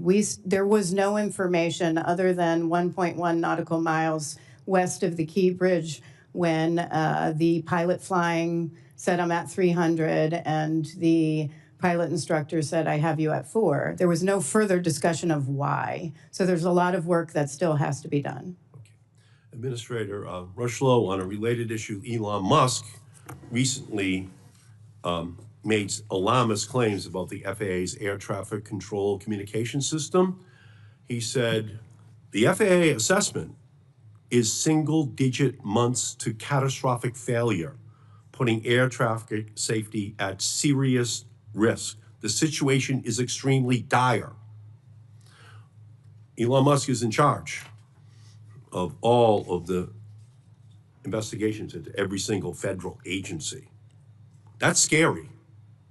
And this is at the same time that he may be pushing for Starlink, his own company, to take over the contract to upgrade the communication system. And 1 month ago, the FAA announced it was deploying multiple Starlink terminals across the country. Give these systems critical importance to our aviation system. These developments raise serious questions about aviation safety. So I would like you to set the record straight on this issue. He said, basically, we have digit months to catastrophic failure, putting air traffic safety at serious risk. Is that tweet accurate? I would say that the circumstances around our air traffic system are in great need of renewal. I didn't ask you that. I asked, the public needs to hear this. Are we within single-digit months to catastrophic failure, putting air traffic safety at serious risk? I know we need new air traffic control facilities. I know we need that. I know you're saying we are at risk. Is that what you're saying? Are you agreeing with him that we are? I'm saying our air traffic system needs modernization as soon as possible. You understand, we can't have people heading for airports all across the country right now with Elon Musk, the ear of the president, saying that we're within single-digit months of catastrophic failure. Can you assure people that that's not the case right now? I can assure you the flying public, to fly is safe. We have the safest, most complex system in the world, and it is safe to fly. I would also say the air traffic system is in dire need of upgrade, and it's something the Secretary and I have been working on intensely. Well, so you're saying that this is not right. We're not within months of a catastrophic failure, because I don't think anyone wants to put a family member on a plane right now with this kind of assessment. Have you made the assessment that we're within a single-digit months of catastrophic failure? Have you made that assessment? I have reviewed assessments in the last 2 months and understand that our equipment needs to be upgraded. I didn't ask you that. Is the existing equipment safe? Is the existing equipment putting travelers' safety at serious risk? Yes or no? The existing system is safe. Is safe. All right. We need to know that. Okay. Are any SpaceX employees serving as special government employees at the FAA right now? We had 3 special government employees from SpaceX. We are only in contact with 1 at this point. I would make it very clear they did not do any air traffic. They didn't plug into any equipment. They came in to observe our operations and provided expertise along the lines of software and computer systems and how we... Did any employee have any involvement in the FAA's decision to deploy Starlink terminals in February? I'm sorry, if you could just repeat that question. Did any of those DOGE employees have any involvement in the FAA's decision to deploy Starlink terminals in February? There were no DOGE employees in that decision. Starlink is being tested at a number of our facilities, only tested and not plugged into any air traffic systems. Are any of these employees involved in the decision-making process around the deployment of additional Starlink terminals? No, sir. Okay, so I recognize that Starlink terminals may be an effective communications tool in remote areas, and I'm sure Starlink engineers think highly of their potential. We just need to be extremely careful. Yes, sir. That in making these life and death decisions, that they're not based on any pre-existing professional biases or financial conflicts. That's your job. You got to make sure this is the way we operate, because we're going to have hearings on this as this year and next year unfold. So I thank you, and I thank you, Madam Chair. Thank you. I'm going to return to General Brayman so he can conclude his remarks. Thank you, Senator. I do want to clarify two quick points. One on the memo requested by the chairman and both chairmen. It can be made available, however, it is part of the investigation. That is the unit's memo that discusses how they utilize ADSB out off. It's their policy letter. It is in the purview of the investigation. That is why it's not currently releasable. But certainly when the NTSB and the other investigations have done their due diligence, that we can look to make that available to the committee. Sure. For the NTSB, if the policy existed prior to the collision, you can provide it. That can be provided. Thank you. And What's your second point? And the second one, talking about whether we're willing to change the policy, the Army's policy. The Army is always willing to review its policy. Am I prepared to make a decision on ADSB out right now? No, Senator, but I want to do that informed by the facts that we have in this investigation. And those will drive policy changes. And that is not the Army policy, that's DOD policy. And the Army certainly has a vested interest in getting it right. But at the end of the day, what I'm most concerned about is the rigid application of that policy, that it's being done correctly and not being abused. And that is part of this investigation as well. Thank you. Senator Cantwell? Thank you, Madam Chair. I wanted to just go back to this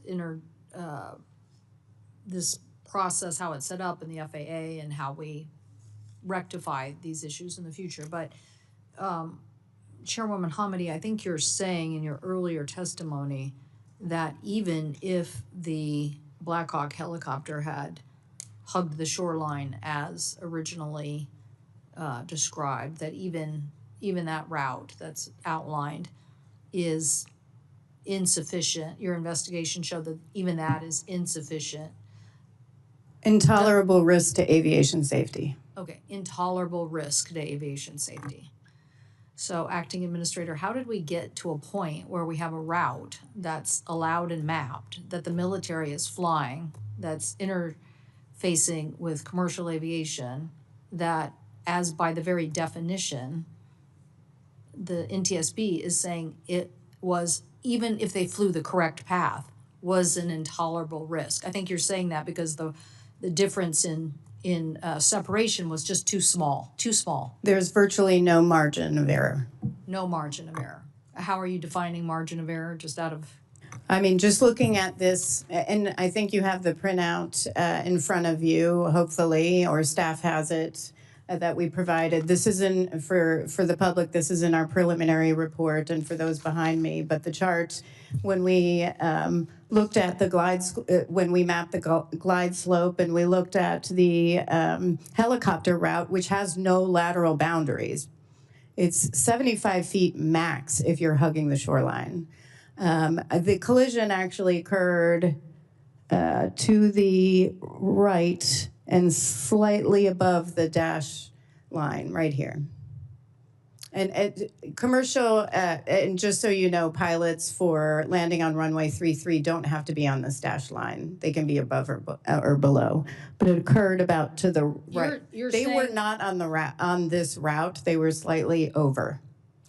You're saying under this route, they could have been below or above this line, but you're now saying that 75 feet is not enough separation. 75 feet is the max. Because there's no lateral boundaries on this route, it goes down as you come over.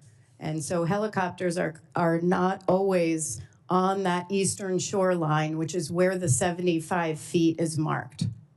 And they weren't in this situation. They were actually to the right of this gray shaded area, which indicates the route that has no boundaries.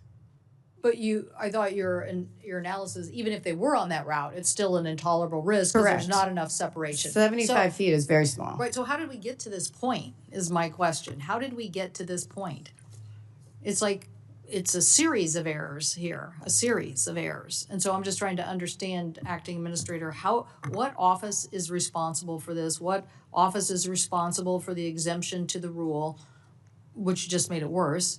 But what office said this is a safe pathway in agreement when the NTSB is telling us today it never really was safe? It wasn't. It was an intolerable risk. And certainly I understand today, and even after the preliminary report, that was the assessment. I can tell you that, and I'm sure we'll learn more over time as to how the airspace was redesigned. I know that as a result of previous incidents that we've talked about earlier today, there were changes over time with respect to that airspace, but it's one of the reasons why we immediately terminated those types of operations after the event. So Route 4, Route 6, no mixed traffic into the airspace.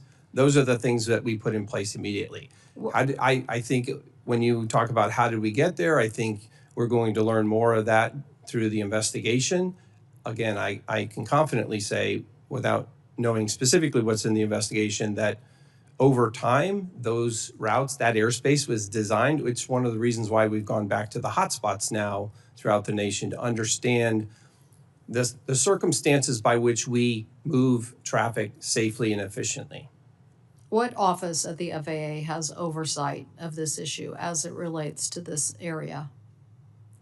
So we have, the air traffic organization builds out the airspace, and there's an aviation safety office that reports directly to me that oversees the air traffic organization. And did that office ever bring up any of this data or information or have input from anybody that said, we don't like this scenario, there's too many close calls, too much interface, too complex, too hard to deal with? On this specific route, I'm not aware of that. I know that when we are presented with those, and we have been, and that's how airspace changes, when we're presented with those circumstances, situations, near-miss or collisions, we investigate them and we put mitigations in place. Well, I'm questioning whether anybody was investigating. I mean, that's the issue. You had an alarm going off once a month. You had the data. Maybe you're saying maybe people weren't looking at it. And while I get that AI is this very new and interesting technology, it's no substitute for the FAA having an oversight over this level of traffic. And so, as my colleague, the chair of this hearing mentioned, that like now we want to know, do we have other problems in other airspaces? I mean, we're very focused on DCA, but now we want to know, we have big military complexes, 10 bases, 10 military installations in the state of Washington. I'm sure Chicago has a lot. We want to know, do we have to worry about this somewhere else because the FAA isn't looking and doesn't have an organization that is overseeing this information?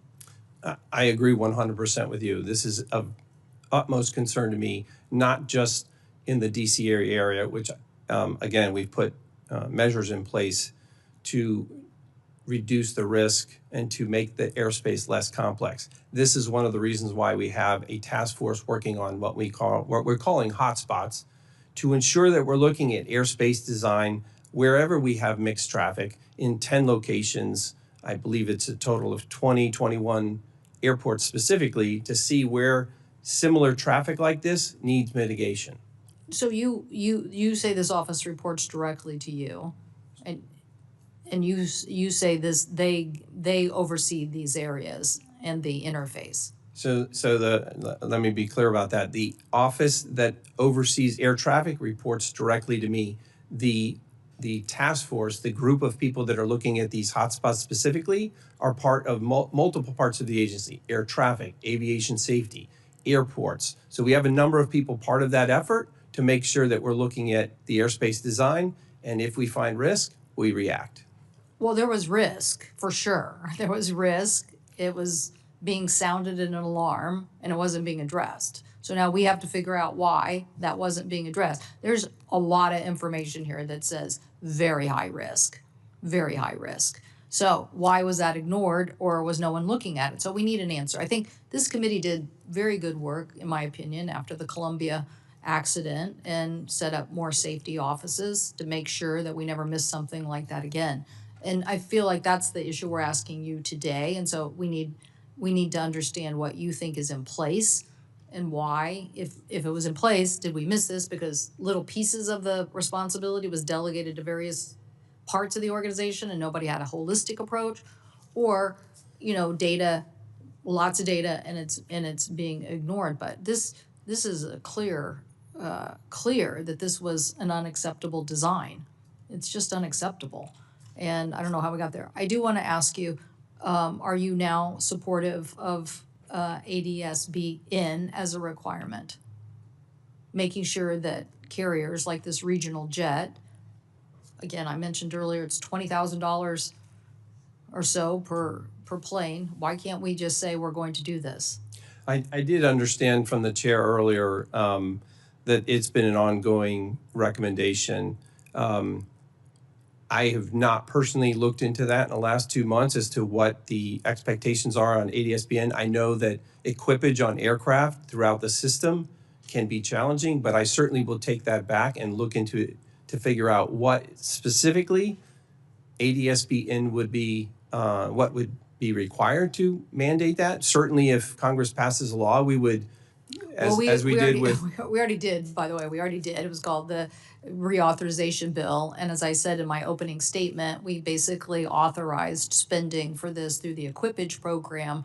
And, you can discuss how this actually gets deployed, but I'm pretty sure the consumer ends up paying for it regardless in some way. And so the point is, NTSB has been recommending this. Is that right, Chairwoman? That's correct. You've recommended this since 2008? And I have to look, but I think we actually have recommendations on ADS-BN that precedes that. Those were comments, and if I may I add our 2008 comments to the hearing record? Thank you. So I think, Acting Administrator, I think we need to hear from the Department of Transportation and the FAA that they understand that these recommendations have been on the table and you need to respond to them. We don't want to do that. We don't want to keep doing this, which is having one organization who has to investigate all the accidents, deal with all the families, deal with the grief and emotion, and then have an FAA that gets too cozy with industry and gives them exemptions. We don't want that. And so what we want is you to listen to the NTSB. And I know this is historic. I'm not blaming any administration. It's historic. It's historic. It's been there since the beginning of the big crashes that we've had, way before the MAX, where the FAA makes safety recommendations and then they're ignored for I don't know, sometimes a decade. And then people finally say, oh, okay. But we owe it to these families. We owe it to them now. It's not that hard to get this done. So I hope you will take this back to the secretary, have an internal discussion, and basically agree it's time to get this done.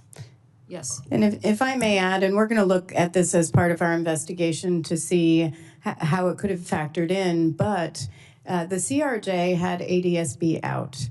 It did not have ADS-B in. And so we are going to look at what that information could have provided to that flight crew and how it could have made a difference. We've seen that in other investigations, which is why we have these recommendations. Thank you, Madam Chair. Thank you. I do think that a nationwide look is important. I'm glad that FAA is looking at the hotspots. I understand that many of these routes, it's not just the military that's flying them. It is local law enforcement. It is federal law enforcement. It is hospitals are all flying them as well. But I do think beyond a very local look, a national look is really important. Thank you all for coming. Again, my condolences to the family members. I just want to say again, thank you. Thank you again to Chairwoman Hamidi. Thank you, Mr. Rushlow. I know you've only been the acting for a couple of months. We're without an FAA administrator for 3 years prior to your immediate predecessor. And again, General Raymond, thank you for being here. Thank you to all the witnesses for their important testimony today. Senators will have until the close of business on Thursday, April 3rd to submit questions for the record. The witnesses will have until the close of business on Thursday, April 17th to respond to those questions. And this concludes today's hearing. The committee stands adjourned.